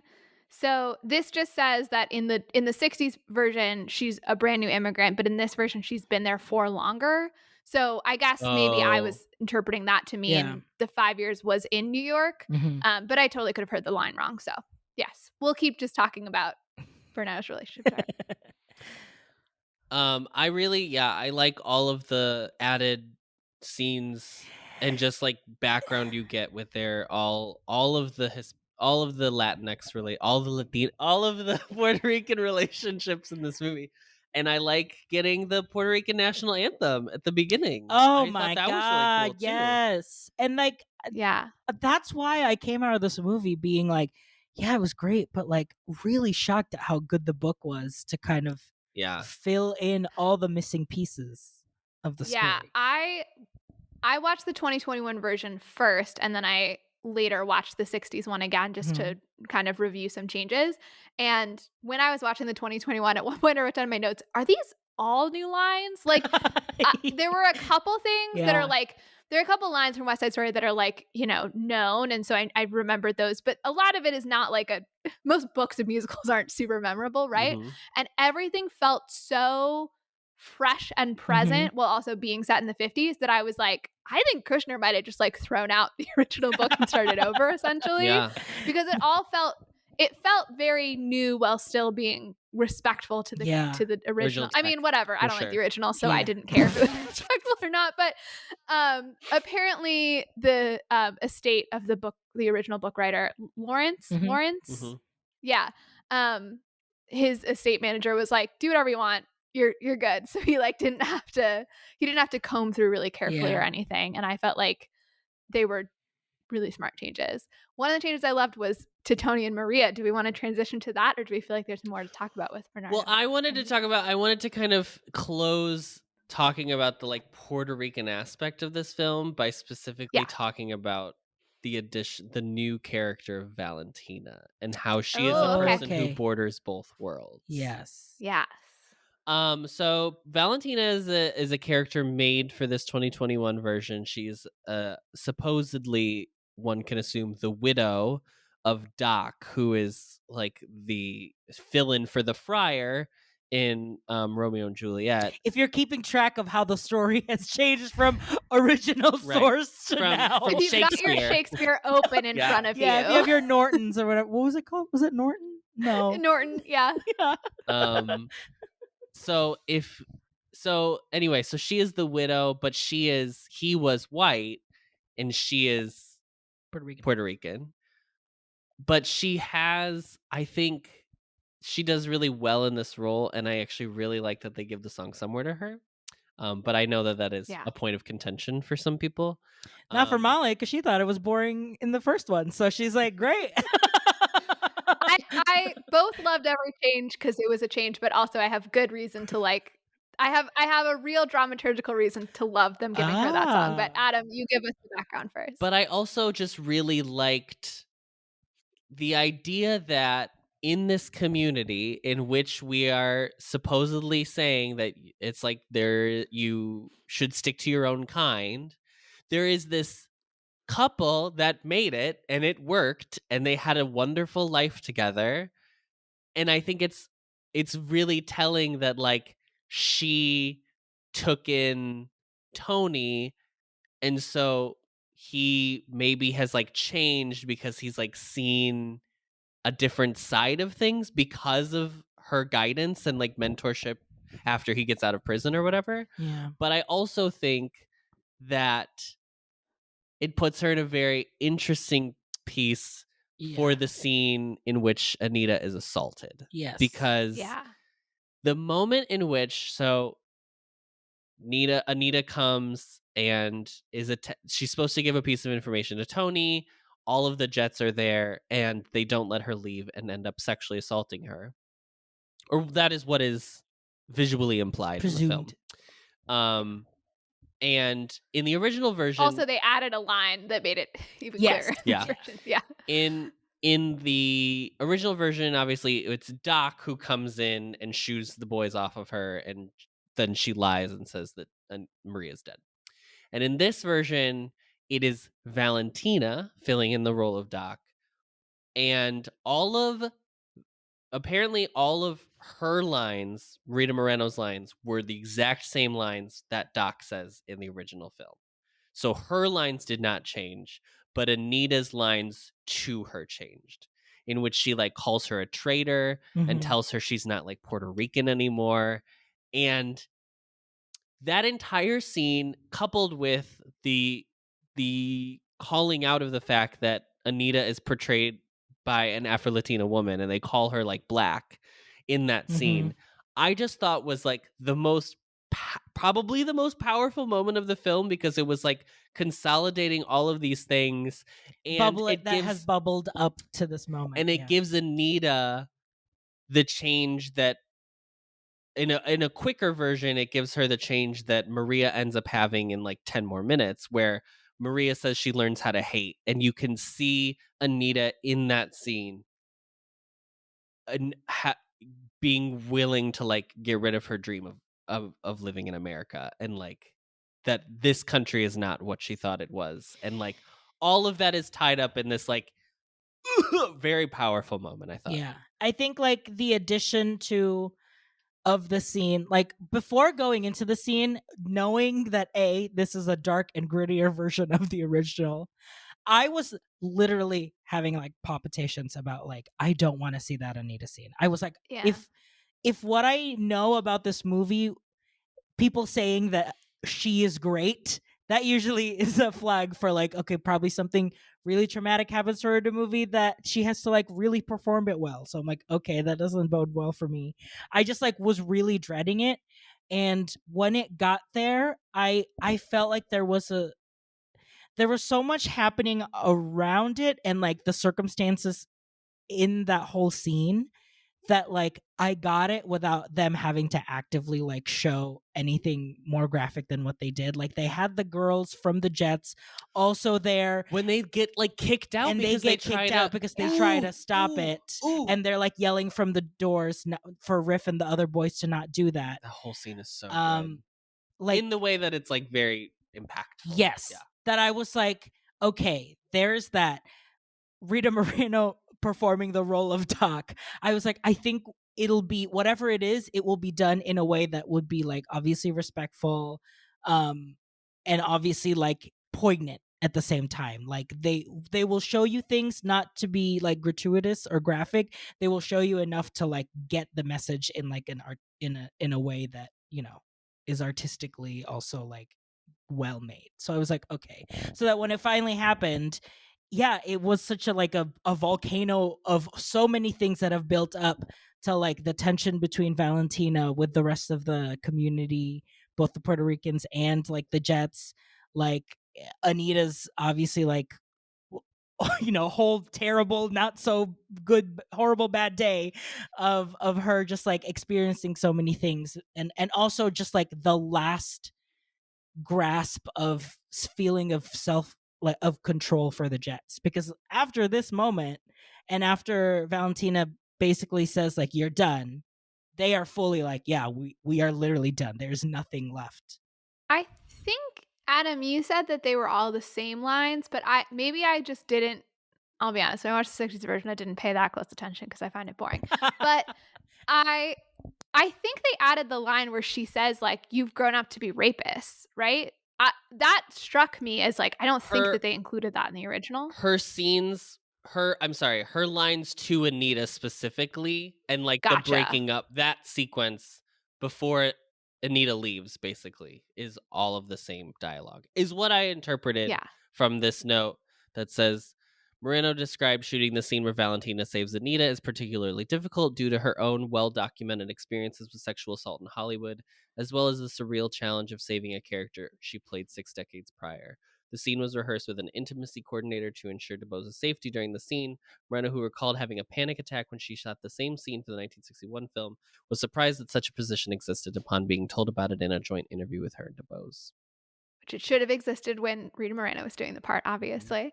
Yeah, I thought it was really well done. And I agree that I loved how Anita's lines back helped to tell the story about how this experience has changed her whole perspective on wanting to be an American. I'm using this terminology because that's what they use in the musical. I think Puerto Ricans are Americans, but we're going with how they talk about it in this musical.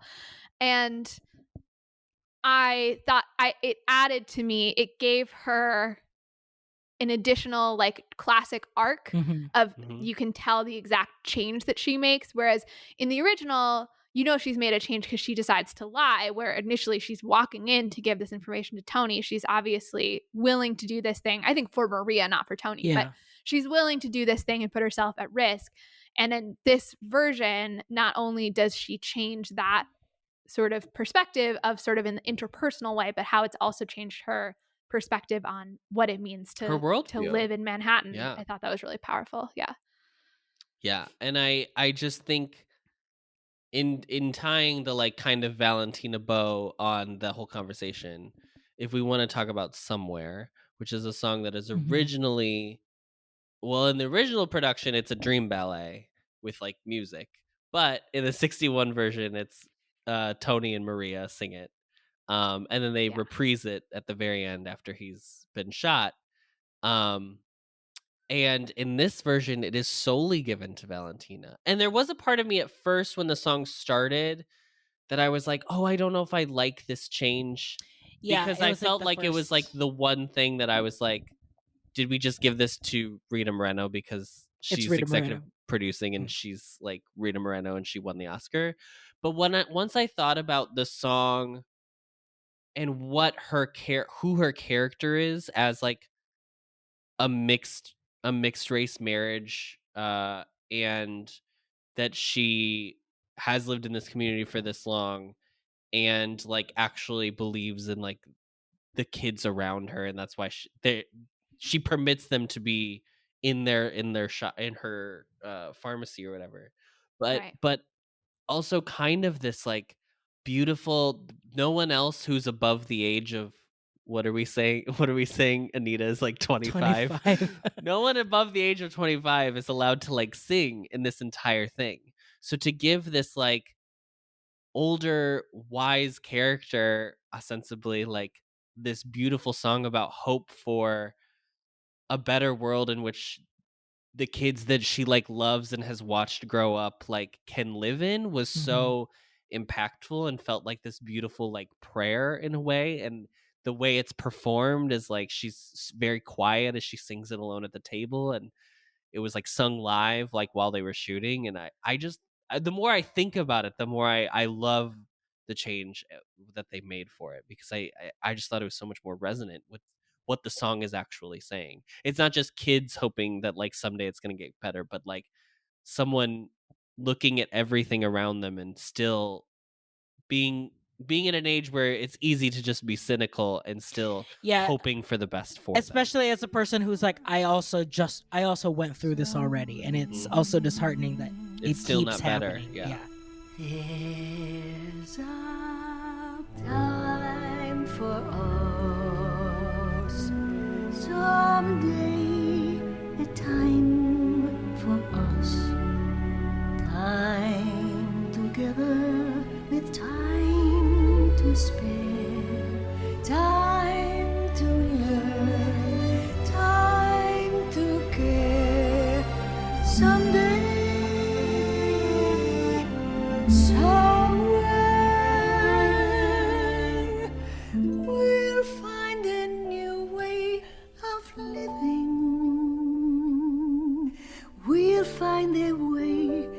forgiving somewhere.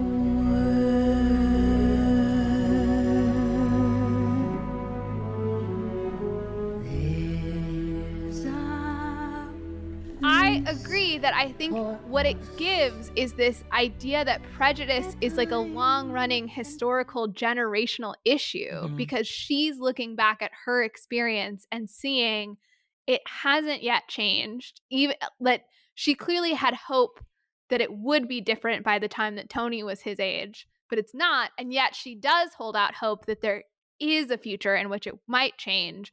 But we see the impact of history, I feel like, from giving it to her. And then that's added on to by the meta layer of Rita Moreno having been in West Side Story in the 60s and us as the audience understanding, hey, Now, these themes are 50 equally years relevant later. now. Right. And so I thought that it was like a much better song for coming from this character who had literally dealt with this years ago and who we also saw deal with it literally in the earlier movie adaptation. Yeah. I know that the pitch will be for Ariana DeBose to win Best Supporting Actress. But wouldn't it be a gag if Rita Moreno won an Oscar for this too? Like, it would have I mean, it'd be a gag either way because it would be the first time in history that the same character has had an Oscar win. Yeah, that's true. If same Ariana actor. No, the same character. Oh, if Ariana won. Yeah, Gotcha. if Okay. Ariana wins, yeah. So it's just either way, history will be made, and she's just amazing. Just like some of the small stuff that Valentina did that I love was adding that scene of Tony trying to learn Spanish, so like he's like taking notes, and that was good. Just like her just thinking it's hilarious, like funny, but also like, okay, fine, you can tell him this. And that was the opposite of like everybody talking about how you need to speak English. Yeah, his like learning Spanish was like out of love and like adoration. I also love that. Name a better movie. Name a better movie. Okay, calm down, Adam. Calm down. I love that she says the thing about like the Jets think that I am a gringa because I married a white guy. Yeah. And I felt like that was also such a good commentary on the way that white people are like, we're cool with people of color as long as you're in the minority and as long as you've assimilated to our way of life, right? And so she represents this character of like, it's not that everybody hates every Puerto Rican they see ever. It's this reaction to there being a ton of Puerto Ricans and now you're all speaking Spanish and now it feels like the neighborhood's changed and it's that reactionary like things are different so I don't like it and now I'm going to be hateful about it. And so I thought that was also really interesting to have her as this like character who had come into the neighborhood but long ago and before it was majority Puerto Rican and how that changes people's reactions to her. I will say, just as a last note, we do have an amazing amazing creative team that created this movie, like Steven Spielberg. Steven Spielberg, one of the best, right? It is nice to know that even Steven Spielberg can't make a good Photoshop look good, because that Photoshop picture of them like looking as their younger version, I'm like, I'm just glad this never works for any movie. In any like movie, this just never works for anyone. So I'm glad that it's not just like certain people. It's like even the best will be like, you know what, that's the closest we can get to making it look like Rita Moreno and this white man were married like 30, 40 years ago. Do we have to talk about white people? The white people now? Do we really have do we want to talk about the Jets or do we want to talk about Tony and Maria? Let's wait to talk about Tony until we have to talk about Tony. Sure. Let's say that. Okay. I want to say the guy Mike Faced, I think is how we think it's said, who played Riff, tied with me with Ariana. Absolutely. I think, for the two are standout. Me MVPs when I was saying that MVPs. thing about Anita, in my mind I was like, but Riff dough. So yeah, his skills as a music theater performer, and as we said in the last podcast, he played Connor Murphy on Broadway in the original run of Dear Evan Hansen. Great dance role. And the acting skills that he brings when he and Bernardo end up bringing out knives in the Rumble, you can see so clearly on his face how badly this character does not want to be there. Yeah. But that he feels that he has to keep going, and he has to keep up this facade of being the tough guy. Yeah. And my heart broke looking at his face in that scene, and I just thought he was so good, so charismatic. I was like happy every time he was on screen. Yeah. Excellent work. Especially when he was stabbed, and to Tony, he was like fully like, it's okay. Because it's like, because he as a character has like, this is what I meant to do because I can't do anything else. Like there is nothing else in this life for me but the Jets. So it's like, this is okay. You definitely get the feel. I mean, he gives a performance in which you believe that he has no other options of it, or he at least believes that there is no way I can get out of this, like that there is no way I am better than this, that I can like rise above this, like this is just who I am and it's how I am meant to live my life. And it's heartbreaking to watch someone who's supposed to probably be like 24 or 23 just be like, this is it, this is all I'm gonna do, and I'm just gonna continue down this path. For me, it was the he's good. He's good. For me, it was the scene of them getting the gun, and then immediately after playing like cops and shootout. Robbers. And was just like, with a real these gun. are kids. This is so. It just like broke my heart, and because it was just like this. They are just children. These are just kids. Well, and this leads me into like one of the things that I think works for me, because this is not my favorite song, but the cops and robbers LOL sequence leads into the song Cool, in which the lyrics begin, boy, boy, crazy boy. And the term boy is used multiple times in this piece. And every time it is almost, it feels to me as though a specific way of asserting like immaturity, or like there is pointing out the fact of how you're not a man, like you are just a boy. And I think changing it to be a song that Tony sings to try to dissuade them from going to the Rumble really worked for me, and I know for some other people did not work, because it's crazy that people don't think it works, because the original was not a good version. I think it's more an Ansel Elgort situation. We'll talk about that later. Yes, but then it also comes. He's in the movie, so we can't make. We'll just talk about no, it. it's so weird that Maria just like did all those scenes by herself. You know, it was just crazy how VFX can do that now. But then also the term boy comes in when Anita is saying a boy like that who killed your brother, and I think the use of the term boy, I think, is like so. It's like Sondheim being very specific about what words he chooses, and choosing boy as opposed to like guy, or I don't know, just any kind of other one, fills in the information too, that it's like, oh, these are it's reinforced that they are children. Yeah. And I think there are multiple times in this film in which you are suddenly brought to the realization how young these people are. I think the G Officer Krupke skit sequence is one, and I think that I Feel Pretty, like all of the kind of shenanigans that they do during that song of like feeling themselves and like whatever. I think that also, I was just in this film specifically reminded that I was like, my God, they're all so young and their lives are just on the edge of disaster. Yeah. Boy, boy, crazy boy, get cool, boy. Got a rocket in your pocket. Keep coolly cool, boy. Don't get hot, 'cause man, you've got some high times ahead. Take it slow, and daddy-o, you can live it up and die in bed. Boy, boy, crazy boy, stay loose, boy. Breeze it, buzz it, easy does it. Turn off the juice, boy. Go, man, go, but not like a yo-yo schoolboy. Just play it cool, boy. Real cool. And I think that it really captures, if you all passed freshman year English class, the fact that, as we all know, Romeo and Juliet is supposed to be about teenagers making dumb decisions, not about the greatest love story of all time. Yeah. And I do feel like a bunch of kids making bad decisions is very clearly what this movie is about in particular.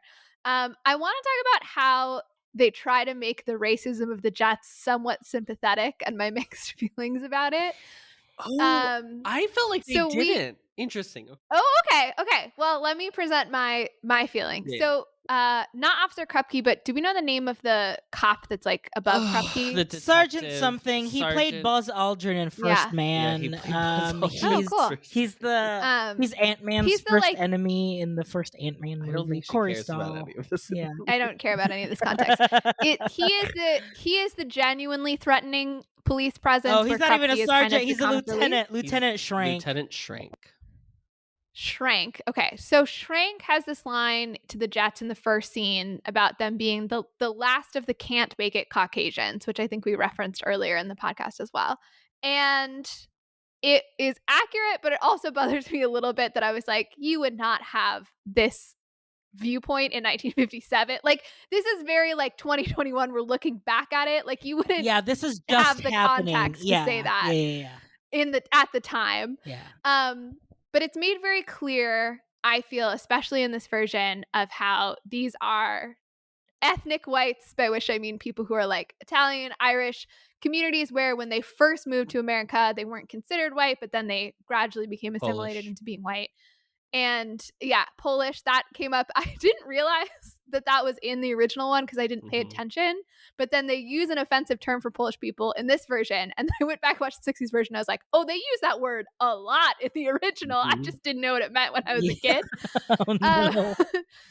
So they're like really specific about this. And also Tony has this line where he and Maria have this conversation about the gang violence when they're together. And he says this thing about like Riff has had the world against him his entire life. Right. And so like we really set up like, yes, they are white and that is an advantage, but in every other way, they are disadvantaged. And there are reasons that I like this. One is like we have to be on the side of the Jets a little bit or else the musical doesn't work. Like you have to care about the people on both sides. And if the Jets are just disgusting racists, then it's not going to be a fulfilling experience of watching it. And I also think that the sort of violent racism that this is portraying, where it's like actually having fights with people about it, that to me, it seems very true to life that is often white people who are disadvantaged in other ways will sort of cling to white supremacy. Structural racism, I think, is more the domain of more affluent white people. But to me, this felt very real to life. Institutions. And yeah, and also that like desire for familiarity. Tony also has a line about how it's just that they're seeing things change and they don't know how to react. So they're just being violent about it. Right. So like more real, more context. But I also felt like then we could be getting into like justifications for racism, which especially in a musical that's been so critiqued for not really portraying the Puerto Ricans as full people, being very stereotypical. The original musical, not this movie in particular, but the original content, I was like, ooh, I get where you're coming with this, but like, we also don't want to be too sympathetic to why the Jets are reacting that way because that's a dangerous path as well.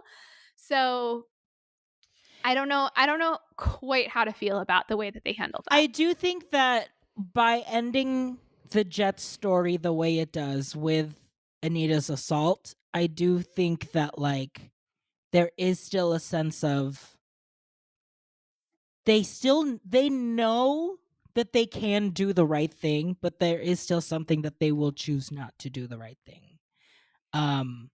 But yeah, I do understand like there's that conflict throughout the movie of like wishy-washiness that I think until the very end it's like, oh, it's clear. But then they realize that and then they kind of try and make amends like with the whole carrying Tony out. Like there's a sense of that, but yeah, I definitely see what you mean. And I think too also the like with the assault of Anita scene, I think it's a very Lord of the Flies sequence as well, where it's just a bunch of boys who just like don't know what else to do and so just start acting out and it escalates and escalates and escalates. I mean that's really all this film is in general. It's just people escalating situations that people don't need to be, but Yeah, we've seen in every scene how they feel powerless, and that's a thing people say about sexual assault all the time, is that like rape is about power, not sex.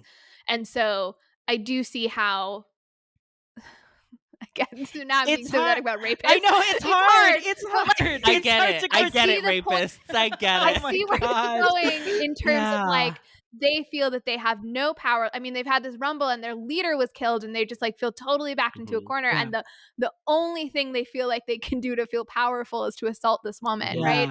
And so I dramaturgically understand the story while I am not sympathetic to the perpetrator. Yeah, I think that's the like unfortunate part about. But I think that's why that's what they want us. This movie, they want us to realize this story can't be a story in which people survive. Like I was so happy leaving this movie. Happy. This is not what I was actually. But like it felt very cathartic leaving this movie where there was not a happy ending because these characters.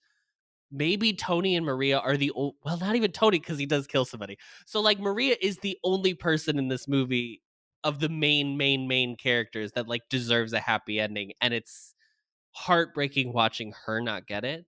But like everything else is kind of like the fates dealing out. Yeah, it's the Greek tragedy of it all. You see, you constantly see the things that will cause them their ruin, and then there is a catharsis of seeing the ruin happen. But I also think too, what I think this piece, and not just this movie, but West Side Story as a whole, is very smart about doing is like pointing out again how young they are. And with G Officer Krupke, even though it is a smart satirical song, it is pointing out that the system, every system has failed these boys. Yeah. Like not just the, I mean, it's failed everyone in this film. There is no one that like can rely on any kind of institution for help, as is like very evident and clear in this movie. But I think it's smart in pointing that out to be like, this is not an excuse as to why it's happening, but it's the causation of what, when we start giving up on people, this is what's going to happen. You can't just like let people just go and then I don't know. Yeah. But I'm also a socialist, LOL. I think when we talked earlier about how the sharks, you can see how much they're in community. The thing we understand about the Jets, because they're more explicit in this version, is like they don't have stable home lives. Yeah. And so we understand them to have interacted with the system more because they don't have the kind of community that the sharks have. The trouble is he's crazy. The trouble is he drinks. The trouble is he's lazy. The trouble is he stinks. The trouble is he's growing. The trouble is he's grown. Krupke, we got troubles of our own. Officer Krupke, we're down on our knees. 'Cause no one wants a fella with a social disease. Gee, Officer Krupke, what are we to do? Officer Krupke, Krupp you! I will just say, like, the last part about the sharks is that after the rumble and after Bernardo's death, that their reaction kind of was to like go back to the community almost, like just like, not that they accepted defeat, but it's just like, I don't know. It was very much like, let's give it its time. Let's like pay the respects. Well, there's the scene where Chino goes to the boxing ring and he has the gun. Molly, you were the one who most recently watched it. What do the sharks say to him in that scene? Because I know they kind of get mad at him. It's basically like they will like put you in jail if you try to do this, right? Like they basically try and make sure that he doesn't do it because it's gonna like feed the stereotype that like we are capable of this or whatever. Definitely remember that scene, but I don't remember. Yeah, it was saying it. around that same ilk, but basically like Chino's decision of wanting to do it is because it's like, if they're already kind of like treating us like this already, I might as well do this and whatever, you know. Because I know they get mad because he calls Bernardo a fool. Yeah. But I kind of don't remember the rest of the sequence. I think I was maybe not paying super close attention because I was like, well, I know what's going to happen with that gun, so I didn't feel like I needed to pay attention to the plot at that point. Yeah. I wonder what he'll do. Maybe they won't use the gun at all in the movie. That never happens. When someone introduces a gun, it usually just sits on the mantle. Sits on the mantle. Yeah, Chekhov's gun is don't pay attention to guns in plays. They're not important. They're not important at all. I do think we should talk about Anybody's, because I do think this is a... You guys are really putting off talking about the main characters of this movie. Let's all really right. talk about the key grips of this movie and who's how the best boy. Let's really talk about craft services of the movie, because I think they did a great job. So I do think so Anybody's is a character that is typically just a tomboy, and in this one I read that they were like, they're transgender, and I was like, oh, I definitely got that it was like further than any West Side Story had gone before in telling the like that story of Anybody's, but I didn't specifically read it as like this is a trans character, because I know, but it is they are played by a non-binary actor. Yeah, I read a whole article just about this, so can I give you some pronoun information that might be helpful in talking about Anybody's? So the actor who portrays Anybody's is Iris Minas, who's a trans masculine person, and based off of how they quoted this person in the article, I believe that they use herself. There was one pronoun which was herself, and I wasn't even sure like what all pronouns go with that. Yeah. It's a little bit out of my knowledge base here. So Iris, the actor, trans masculine person. Kushner uses he, him to talk about Anybody's. And Mina sort of says like, I think that in 1957, Anybody's would have been he, him, transition into being a man because there wasn't as much knowledge about non-binary genders, but that Mina sort of said like, maybe if it was 2021, Anybody's could have had the freedom to like explore, am I a non-binary person? But that Mina thinks in this context, probably he, him. So I think he, him seems like the way to go in discussing Anybody's as a character. Great. Yeah, I think my only note really was that this was an Anybody's that I've seen take it further than any other ones. And I think like it is interesting, the more we kind of like evolve as a society about like our gender, just like gender expression and what's like available to people now and what makes sense for people. It's interesting when we do look back and like do these like source materials of like older stuff where it is just like, two genders.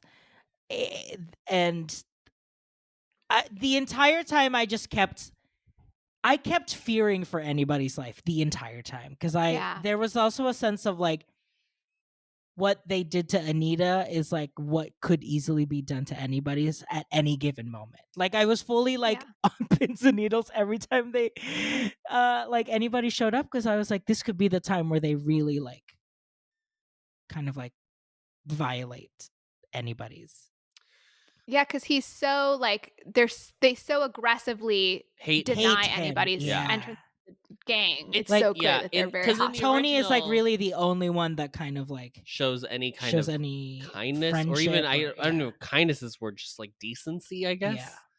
Yeah. Just like neutrality, honestly. Yeah, just like an obliviousness. But then like there was also a sense of like at the end of like, especially when they were trying to protect Tony, there's also like, well, is Anybody's in love with Tony? Is that something that I am picking up on? I really couldn't like, there was a sense of like that devotion, but I think I was comparing it to I read it more as like hero worship. Yeah, but I was like, I think I might just have watched, we watched Marvel's Eternals, and there is a Anybody's type character that has the same feel, like has the same kind of like devotion to the main like hero, and I was like, and they were in love with him. So I was like, oh, maybe I'm just relating the two. Yeah, I didn't read that at all. And I did not know if the character was non-binary or a trans man. But there's a line that they added where Anybody says, I'm not a girl, where I was like, okay, well, so the like butch lesbian option, I think they're taking off of the table for this particular production. I also felt like just like the styling and like the actor's body to me read more masculine, I feel like, than the 60s performer. Yeah. I also just think like anybody's as a character, by putting in Valentina in this way where Valentina lives in both worlds, anybody's is not allowed to live in either world. And I thought that was like a juxtaposition in like a really cool way of like there's people on all kinds of the spectrum of like what communities people are allowed to be in. And I thought that was like a really interesting take. Okay, we have to talk about Anita and Tony because we are 2 hours in. Well, no, I just wanted to say one more thing about Anybody's, which is that there was also a quote from Minas about how they also added the part where Anybody's warns Anita before she walks into the drugstore and says, like, don't go in there. And how Minas felt like, they say, because Anybody's lived experience of folks projecting a gender identity onto them is very misogynistic. Anybody's relates to Anita in that moment. And I think it's a beautiful moment of saying, I've been accepted, but do I really want to align myself with these actions that these boys are currently finding themselves in? No. So I thought that was it also gave this really interesting additional dynamic of Anybody's understanding so much gendered violence because of his experience. So, Yeah. Tony and Maria. Tony Kushner and Kushner, Maria. Yes, absolutely. Tony Kushner's writing of the character Maria. Yes, absolutely. Yes, that's okay. Tony that's and Maria. Yes, that's what we we say. mean. Tony Maria. We don't have an issue with. Did Rachel Zegler do anything wrong? No. Okay, so I don't want her to be like I lumped know. in as That's being what a I'm problem. saying. Yeah, like she did a really great job performing all of those scenes alone.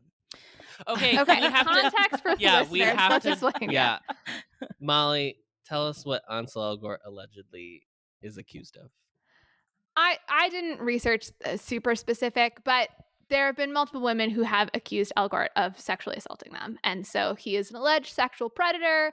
This news came out very recently before the movie was released and could potentially be another explanation as to why it's not been doing very well in the box office. And so I thought I didn't have all that context going into happening. it. Also the pandemic. I didn't know that going into it, and so I was very impressed with Elgort's singing skills. I assumed because he was already famous that this was like stunt casting and that he would be the weak link. Yeah. I thought he had the chops for it, absolutely, but it seems like he's a bad person in real life. But I think we can talk about Tony as a character. Yeah, I think we can talk about apart Tony. from the performer. Yeah. I will say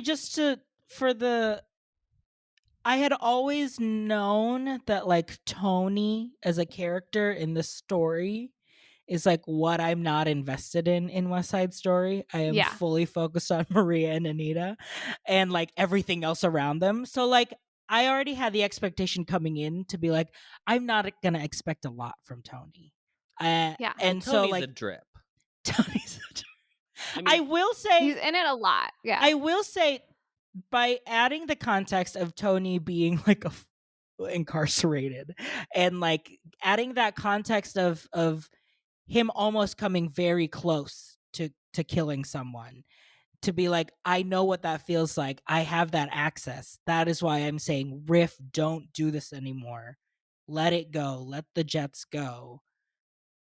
Was really it put me in Tony's side early on, that I'm like, okay, so then when Tony and Maria do meet, I'm not like a Bernardo of like, don't you ever look or touch another white man ever again, because that is trouble. So I was like, okay, it did the kind of like the work for me. Can I tell you a fact that blew my mind? The being out of prison part is not a new addition. I just forgot about that in the 60s version. The details of the crime that sent him to prison are new. The backstory, I beat up this kid to an inch of his life, is new. But he is fresh out of prison in the original as well. And I was watching it being like, I totally forgot about that fact. Yeah. Wow. I do not care about Tony. I'm very similar. I think he's a boring character. I think he has two of the best classical songs for men in musical theater, Something's Coming and Maria, and I think he sings both of them very well. I loved the entire Maria sequence. I loved a lot of the cinematography of this film, and I think a lot of the beautiful shots are in the Maria sequence.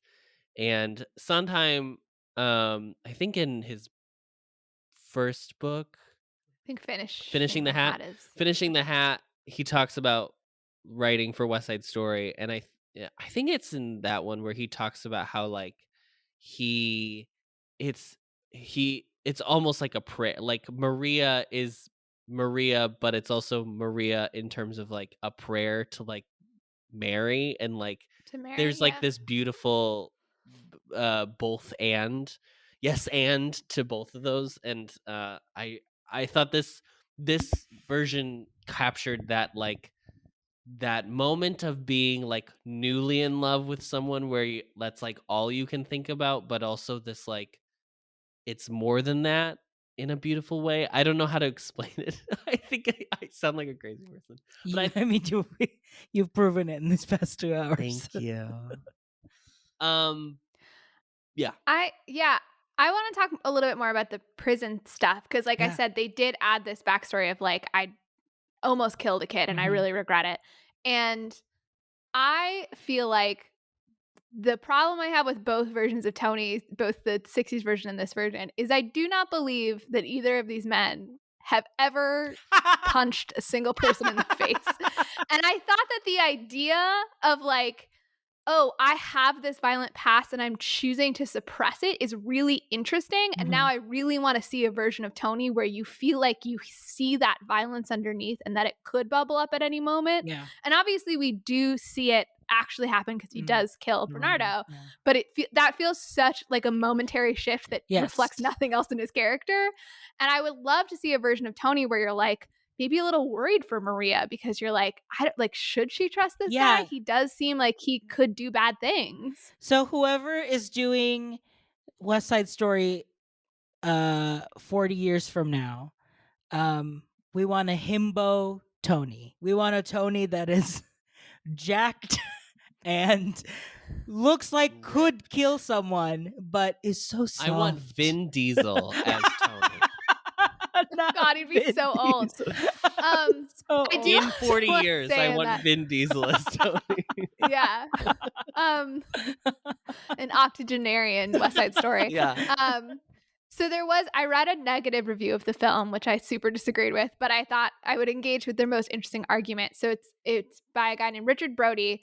And he said that he felt like this backstory makes it so that it's like about the prison industrial complex working. Like incarceration is for the better of this character, which as I said, that I feel like if you're going to have that critique, then you have to critique the original because it was in the 60s movie. And I felt like it was pretty clear that the thing that changed him was the act of violence, not being in prison. Although he does say like, oh, but prison gave me a lot of time to think about it. So I guess it kind of does endorse that idea. Yeah, but he does say like he stops before the actual killing of the kid. Like, and it's like he gets to it. I mean, but I don't remember if that was like does he kind of frame it as a conscious decision? Or I thought he kind of said like it was just luck that the kid survived. So it seemed like in the moment he didn't quite assess what he was doing. I felt like he had a line that was like, This is cool. I know. Like there was a line of like, I would have done it. Like I would have gone through with it. Right. So it felt to me like it was only in retrospect that he was like, he kind of came to and realized what a terrible thing he had done. Also like but that in the moment he wasn't. Yeah. This is the first time we're reviewing like a movie that's out in theaters. So we're just like, I think what I remember. No, the memory probably is so hard. We both reached for the gun. Yeah. Yeah. I just thought that was cool. He also pointed out in the review that like also in the church scene, he says like, oh, I came here on like a field trip from prison. I don't really know how that works. When I was that there's sort of like that also kind of implies like being in prison was good for me because I rediscovered church. And I wrote down in that scene, I was like, this scene makes me miss church. That's not a feeling I have very often, but like the marriage scene was so beautiful. Yes, it's like such a beautiful setting that I was like, oh, church. Yeah, it was like a combination of the cinematography and also just them inferring what's happening. And sorry, I just thought about this too. The scene of them like on the subway, like heading there, and I thought it was like good to get them to take them out of the environment so Yeah. they could go on their little date or Yeah. whatever. Yeah. But it also again like reinforces that like community. I don't know. There are just so many clever things that this movie uses to Yeah. its advantage that I think really help the story. Yeah, and I love that scene on the train. And this was the big thing I wrote is like, I finally care about Tony and Maria because I felt like this version made it so much clearer how they were wrapped up in the gang violence. Yeah. And I feel like the original Tony and Maria are facing prejudice, but these characters felt like they were facing the more specific problem of gang violence, where they both express sympathies for their relative sides of the conflict. They kind of make the argument to each other. And I also felt like just the way that they ordered the scenes around the Rumble made it feel like Tony and Maria are like almost the cause. I mean, the Jets have been talking about it ahead Yeah. of time, but like it feels like they really like push the boulder down the hill to lead to the Rumble. And so you feel like they are more culpable to me in this version for all the events that transpire. And to me, that made it, I cared so much more about them because they weren't just like, it wasn't just like a love story in parallel. It was like, it's all interwoven. That they were the like catalyst for Bernardo being like, I have to take care of this because you're and your then the friend. line that Bernardo has where he talks about like, oh, you like feel bad about your past and now you're gonna get this like pure little Puerto Rican girl Yeah. as like to like absolve you. And I was like, oh, that's a biting line. And I feel like that's a real dynamic of like white men and women of color where it's like the purity and you're gonna absolve me. And what I was like, ooh, that's really good. That's a really good thing for him to say there. Yeah. Yeah, it's like a whole whenever I see like an older white gentleman with an Asian wife, I'm always like, he must be a GI, because I think that's that definitely is a thing of like, yeah, there's a sense of trying to like absolve myself. Make of our lives one life, day after day, one life. Now it begins, now we start one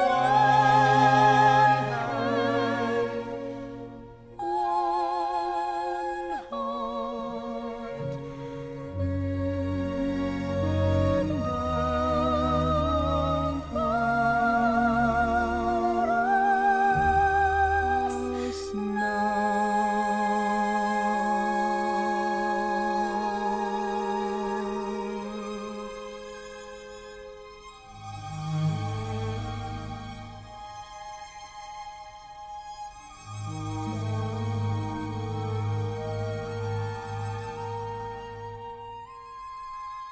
Yeah, I think I am like with other negative reviews of the movie, a lot of them do draw attention to like Tony, the performance of Tony, and like how much of a kind of like he just like sucks the life out of a lot of the scenes, like the performance. And I wanted to kind of like get your take on like were you so distracted in that performance? But I'm like, I wasn't really paying attention to the Tony performance, so I'm like trying to like, was it really that bad? That I will go on record and say that I really like this performance of Tony. Again, like Tony's not the character I care about, but I bought everything. I really that's liked the thing. him. I bought the Tony. I fully bought that they were in love. I bought why she loved him. Yeah. Which I think is the hardest thing to do. I would like to know if those reviewers already knew about the allegations against Elgort and came in with a negative attitude, because I don't think that he sucks the life out of the scenes at all. Adam is like, yep, there it is. I think a lot of people a lot of professional reviewers and people on like Twitter knew about that before they walked into that film. Yeah. I will say the one very weird thing is their height difference. And also he's a little bit older than Zegler. I think I did the math of she was, I think, 18 when they filmed it and he was like 25, which is like not great, and then it's like made way worse by the fact that he's like 2 feet taller Yeah. than her. Yeah. And so that dynamic to me was like, this is a little weird. They like added a line where she acknowledges it to like, you know, put the lampshade on it or whatever. And I was like, okay. And I do see that if I had this feeling of like, this man is a predator, that would probably feel even weirder to me in those scenes. So I see where people felt that way emotionally, but assessing the performance outside of the performer's personal life, I don't think that's true. I think in 2021, it's very hard to sell the idea of star-crossed lovers as like a general concept. Yeah. And I think it really works in this movie. And I think they do a lot of other thing. I think the date is like a big way to like make you buy into the fact that they love each other. But like at the Mambo, when they like see each other and the music shifts and you get their like little dance under the bleachers where everything is happening on the outside and they're in this like little contained environment that's just theirs. Like the lights shift and like the whole environment changes in that moment. Yeah, everything works about their love for me, and I don't know why anyone would disagree. Shut up. Can we talk about Rachel Zegler as Maria? Yeah. So I thought she did great. I was really, before coming into the movie, all of the reviews were like, it's her. She's the moment. People were putting her as like best actress contender. And like, if you follow her on Twitter, even she would like tweet like all of those times and be like, excuse me. Like she would like, you could tell that She's very Gen Z. She's very Gen Z of like, me? Who? What are you talking about? What is going on? Because then she'll even be like referential of like, I used to make vlogs of like, yeah, I'm doing this audition, you know, for like West Side, and then I'm doing this other thing. And she was just like, it's just like a crazy concept of like how it's like changed or whatever for her. But so coming into it, I was like, okay, she's gonna be great. And I kind of need to like focus and be like, what is it? And I mean, for me, obviously she was really good, but it wasn't until like that final monologue where I'm like, this is just this last scene is just so good. Like it is truly like an homage to the great works of theater. Like it is just like, this is so perfect. Her lines of and I think you said it, like it's that idea of like something so pure finally realizes that like the world's reality is so heartbreaking but also so satisfying to see, and she like fully sells it. Well, and I also think it's such a testament to Kushner's screenplay too, that like he really balances the heightened language with like regular like I don't know what regular language is called. Low language. Colloquial language. Yeah, it's the like angels in America thing, right? Like he's talking how angels speak and then also like how New Yorkers speak. But I think like Dolly Parton. Just like that. Exactly. But I think the thing that is so impressive, I think it culminates with heightened language in that monologue at the end, because the line off the page, the line of I've learned how to hate, or whatever that specific like line is where she says that she's now understood how to hate, doesn't work unless you can balance that throughout the rest of the movie and like let moments that are like pure emotion, that are like heightened in that, I don't know. I just have a very visceral memory of the How Many Bullets Chino monologue, because someone in our college would perform it as a comedic monologue all the time in like student led stuff. Tim Eidman would like audition as a comedy. I don't think monologue. I ever got to see that. Wow. I think he did it for 24 Hour one year, and we were rolling on the floor laughing because he was so committed as Maria that I'm like, I will never forget these words. Like these words are just ingrained in my mind now. It's so good. But I do want to talk about We have a lot of songs in this section to talk about specifically. Yeah. We have Tonight, which is the balcony scene. We have One Hand, One Heart. We have I Feel Pretty, and then we have Something's Coming, and we have Maria. So I think we've already touched on some of them, but they have a lot of heavy lifting in terms of singing in this film, and I do think they all did really well. The balcony scene is the most famous scene from Yeah. Romeo and Juliet. Mhm. And the way the location that they set this in, I don't know where they found this specific like courtyard.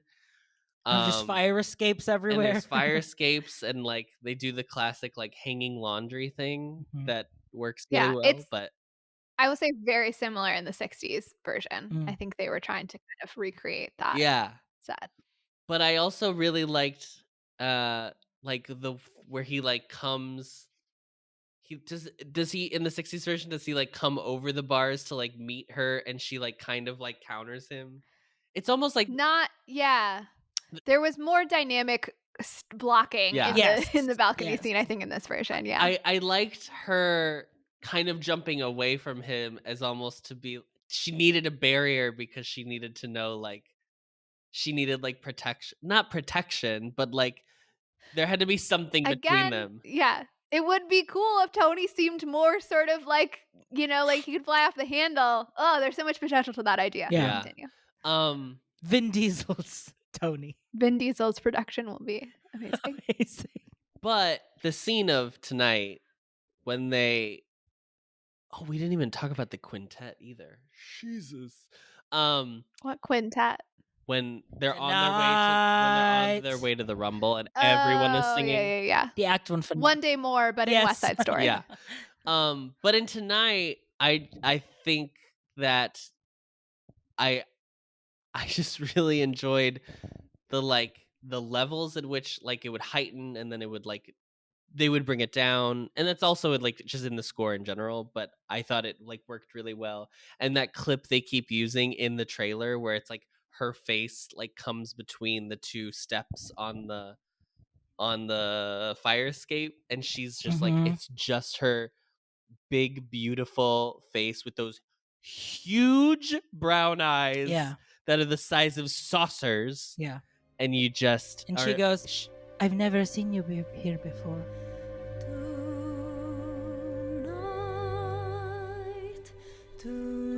Tonight, the world is full of light. With suns and moons all over the place. Tonight, the world is wild and bright, going mad, shooting sparks into space. Today the world was just an address, a place for me to live in, no better than alright. But here you are, And what was your soul is a song.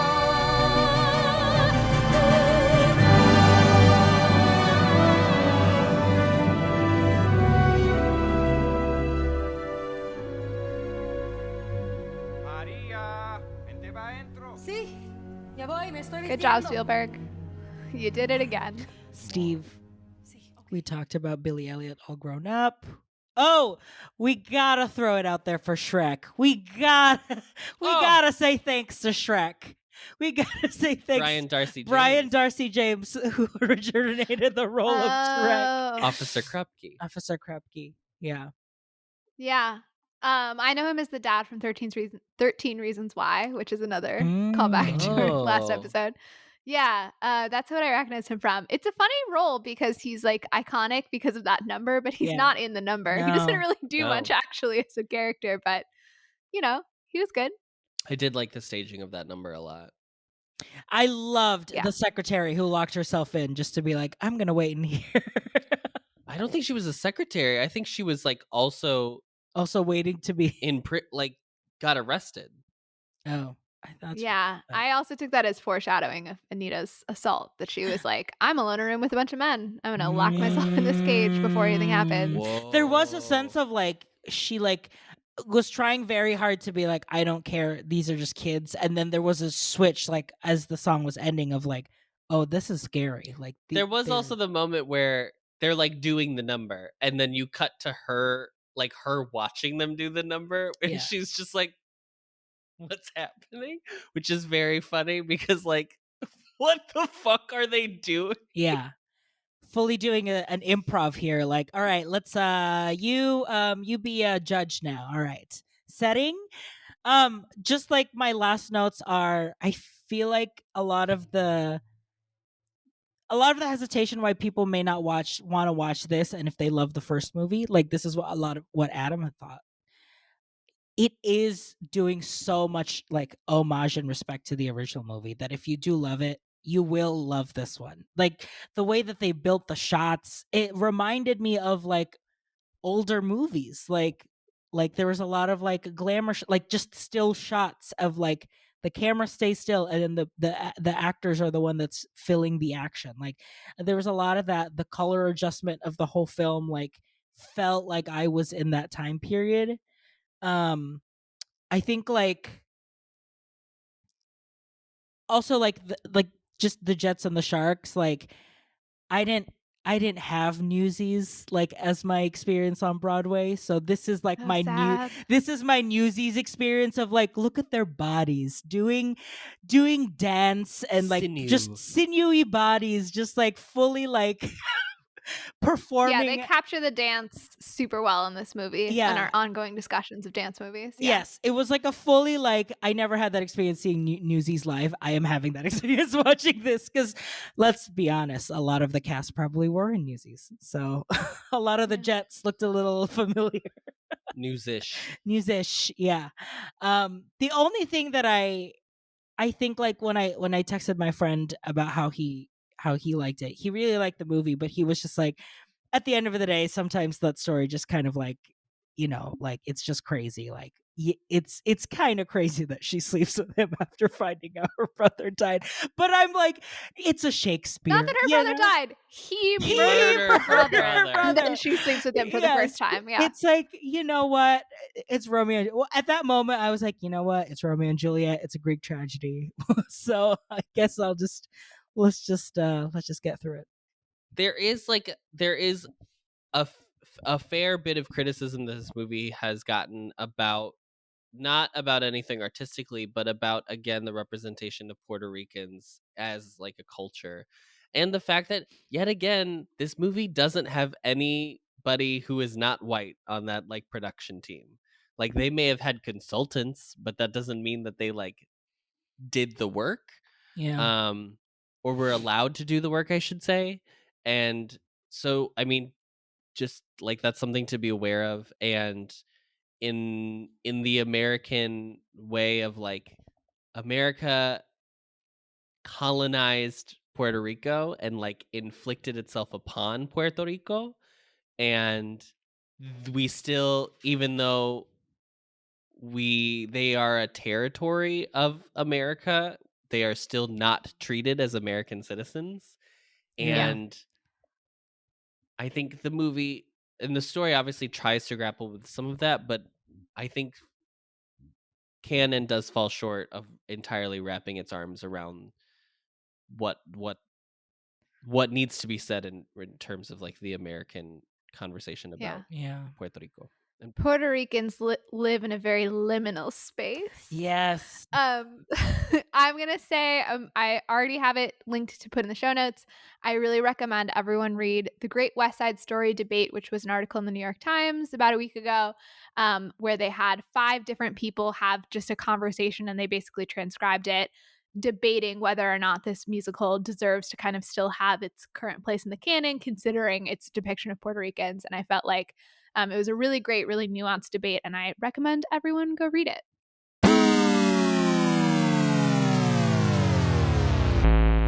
We have to find out, Molly, it's the end of January. I just want to be clear, right? When this is coming out? Coming out. I don't have it up in front of me. I don't know. Something like that. Yeah, January 31st, I believe. So, are you a PhD yet?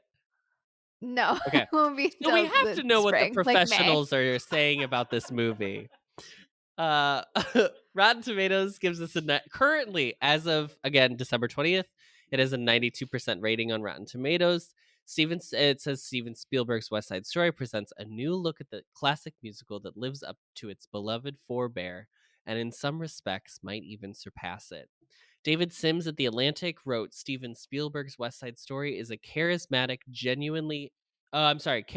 showcase for everything he does best on the big screen, and a genuinely thoughtful update, making gentle and incisive rearrangements to justify its brassy sachet back into cinemas. And I did not write down who wrote this. This was from what publication did I pull Steven this? Spielberg. This Steven Spielberg said about his own piece. Famed critic Steven Spielberg. Vin Diesel writes. Vin Diesel writes. I'm almost positive I pulled this from the Hollywood Reporter. Spielberg and Kushner have done justice to what Bernstein, Robbins, and the quite recently late Stephen Sondheim made all those years ago, not subverting its enduring value, but rather with fire and grace doing so much to earn it. Pretty positive reviews. But on Letterboxd, the plebeians, who are just like us, James gave it 4 stars and said the shot of the puddle is so breathtaking and it's such a shame Ansel Elgort had to be at the center of it. Which I actually did really like that shot. Like when it happened, I was Yeah, this is a shot in the number Maria for the listeners. Yeah.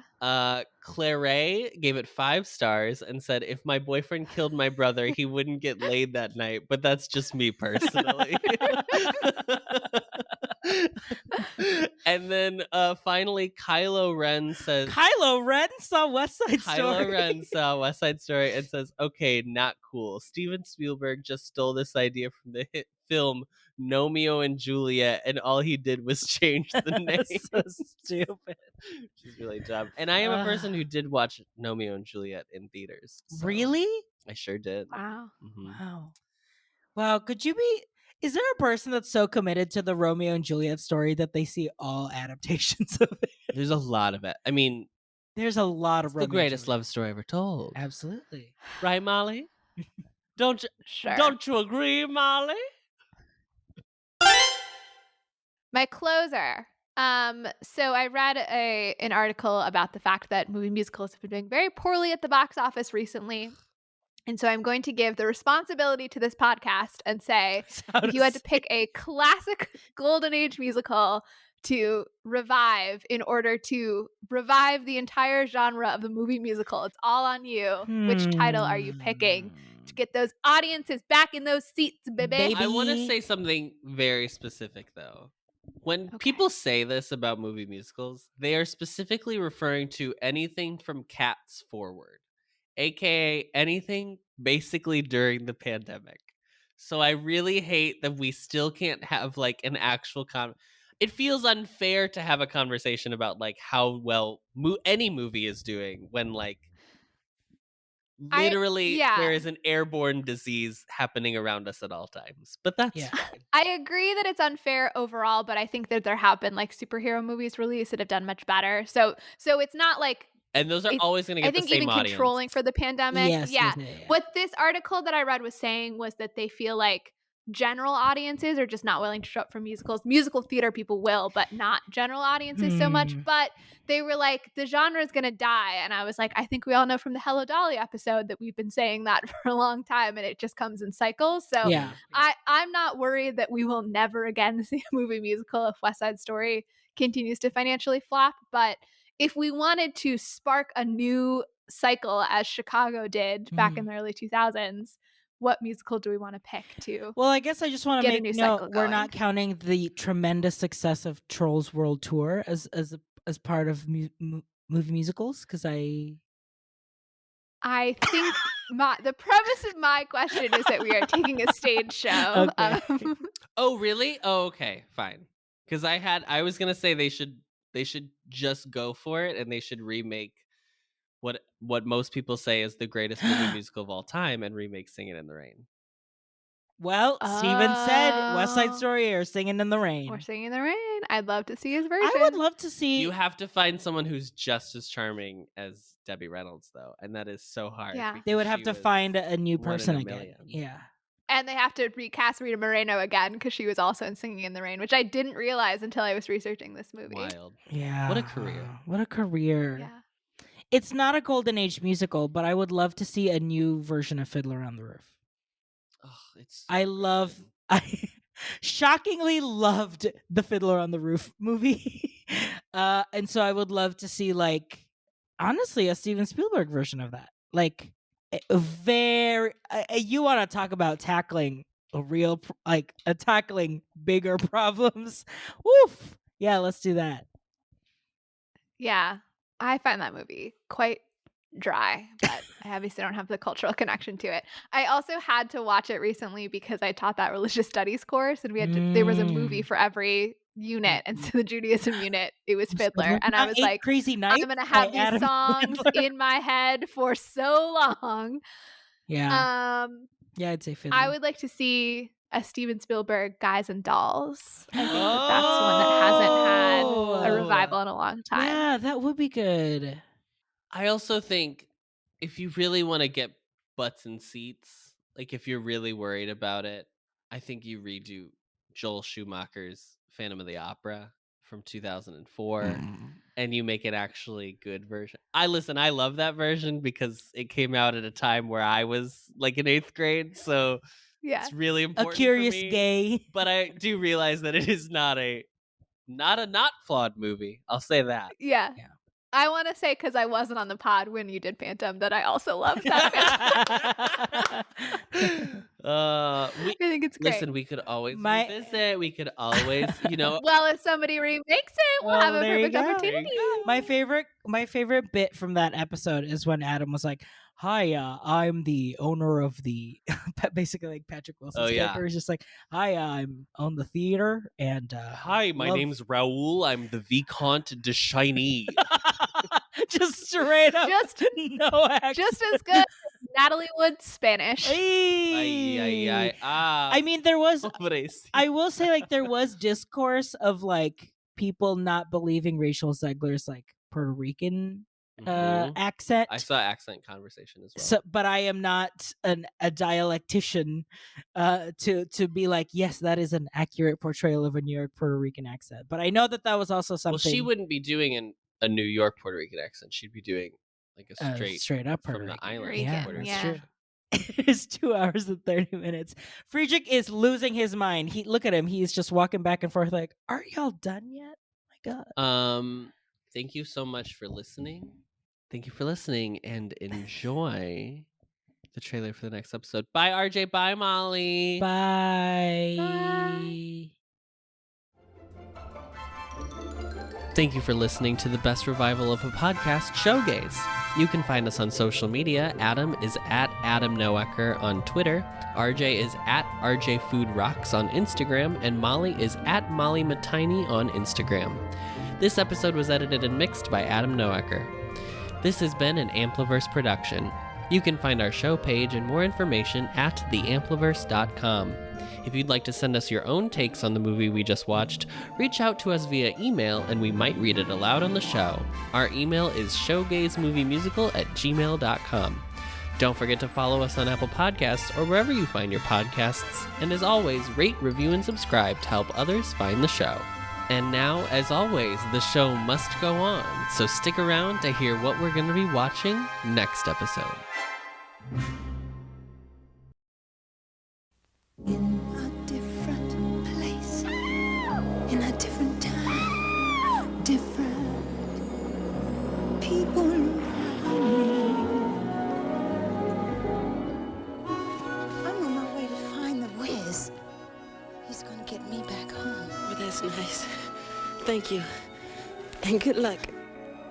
The genius who created me only took care of my dashing good looks, my razor-sharp wit, and my irresistible attraction to the wrong women. What he forgot was a heart. A lion without any courage. Oh!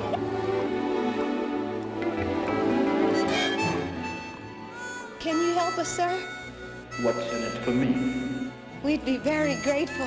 Yuck, yuck, yuck, yuck, yuck. Here it is. Come on now, ease on down the road. Come on, ease on down the road. Don't you care? Mama would be so proud. Going to see the will. When I wake up in the afternoon, what you pleasing me to do? Don't nobody bring me no bad news. I wake up all rather than negative, and I'm buying up my views. So don't nobody bring me no bad news.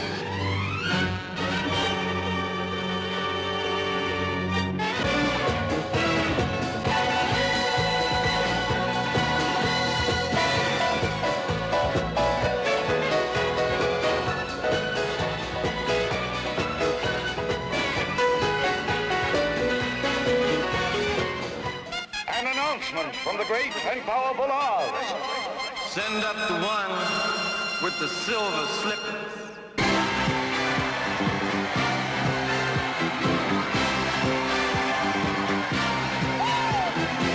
Everybody be glad, the sun is shining just for us. Everybody wake up into the morning, into happiness. Oh, wow, it's like a different way of living now. And thank the world. We always knew that we'd be free somehow.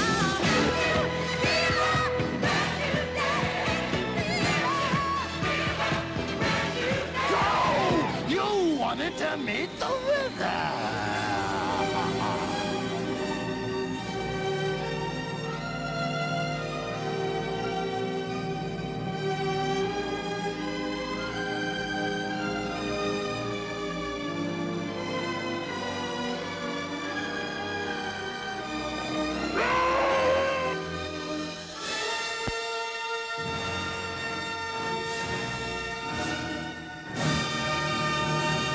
Maybe times when you wish you wasn't born, and you wake one morning just to find the stir gone. But you know that feeling only lasts a while. You just stick with us, and we'll show you how to smile, yeah. Get 'em up, go down.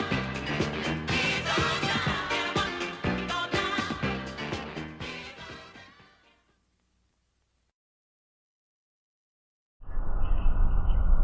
Discovering voices. Building worlds. The Ampliverse.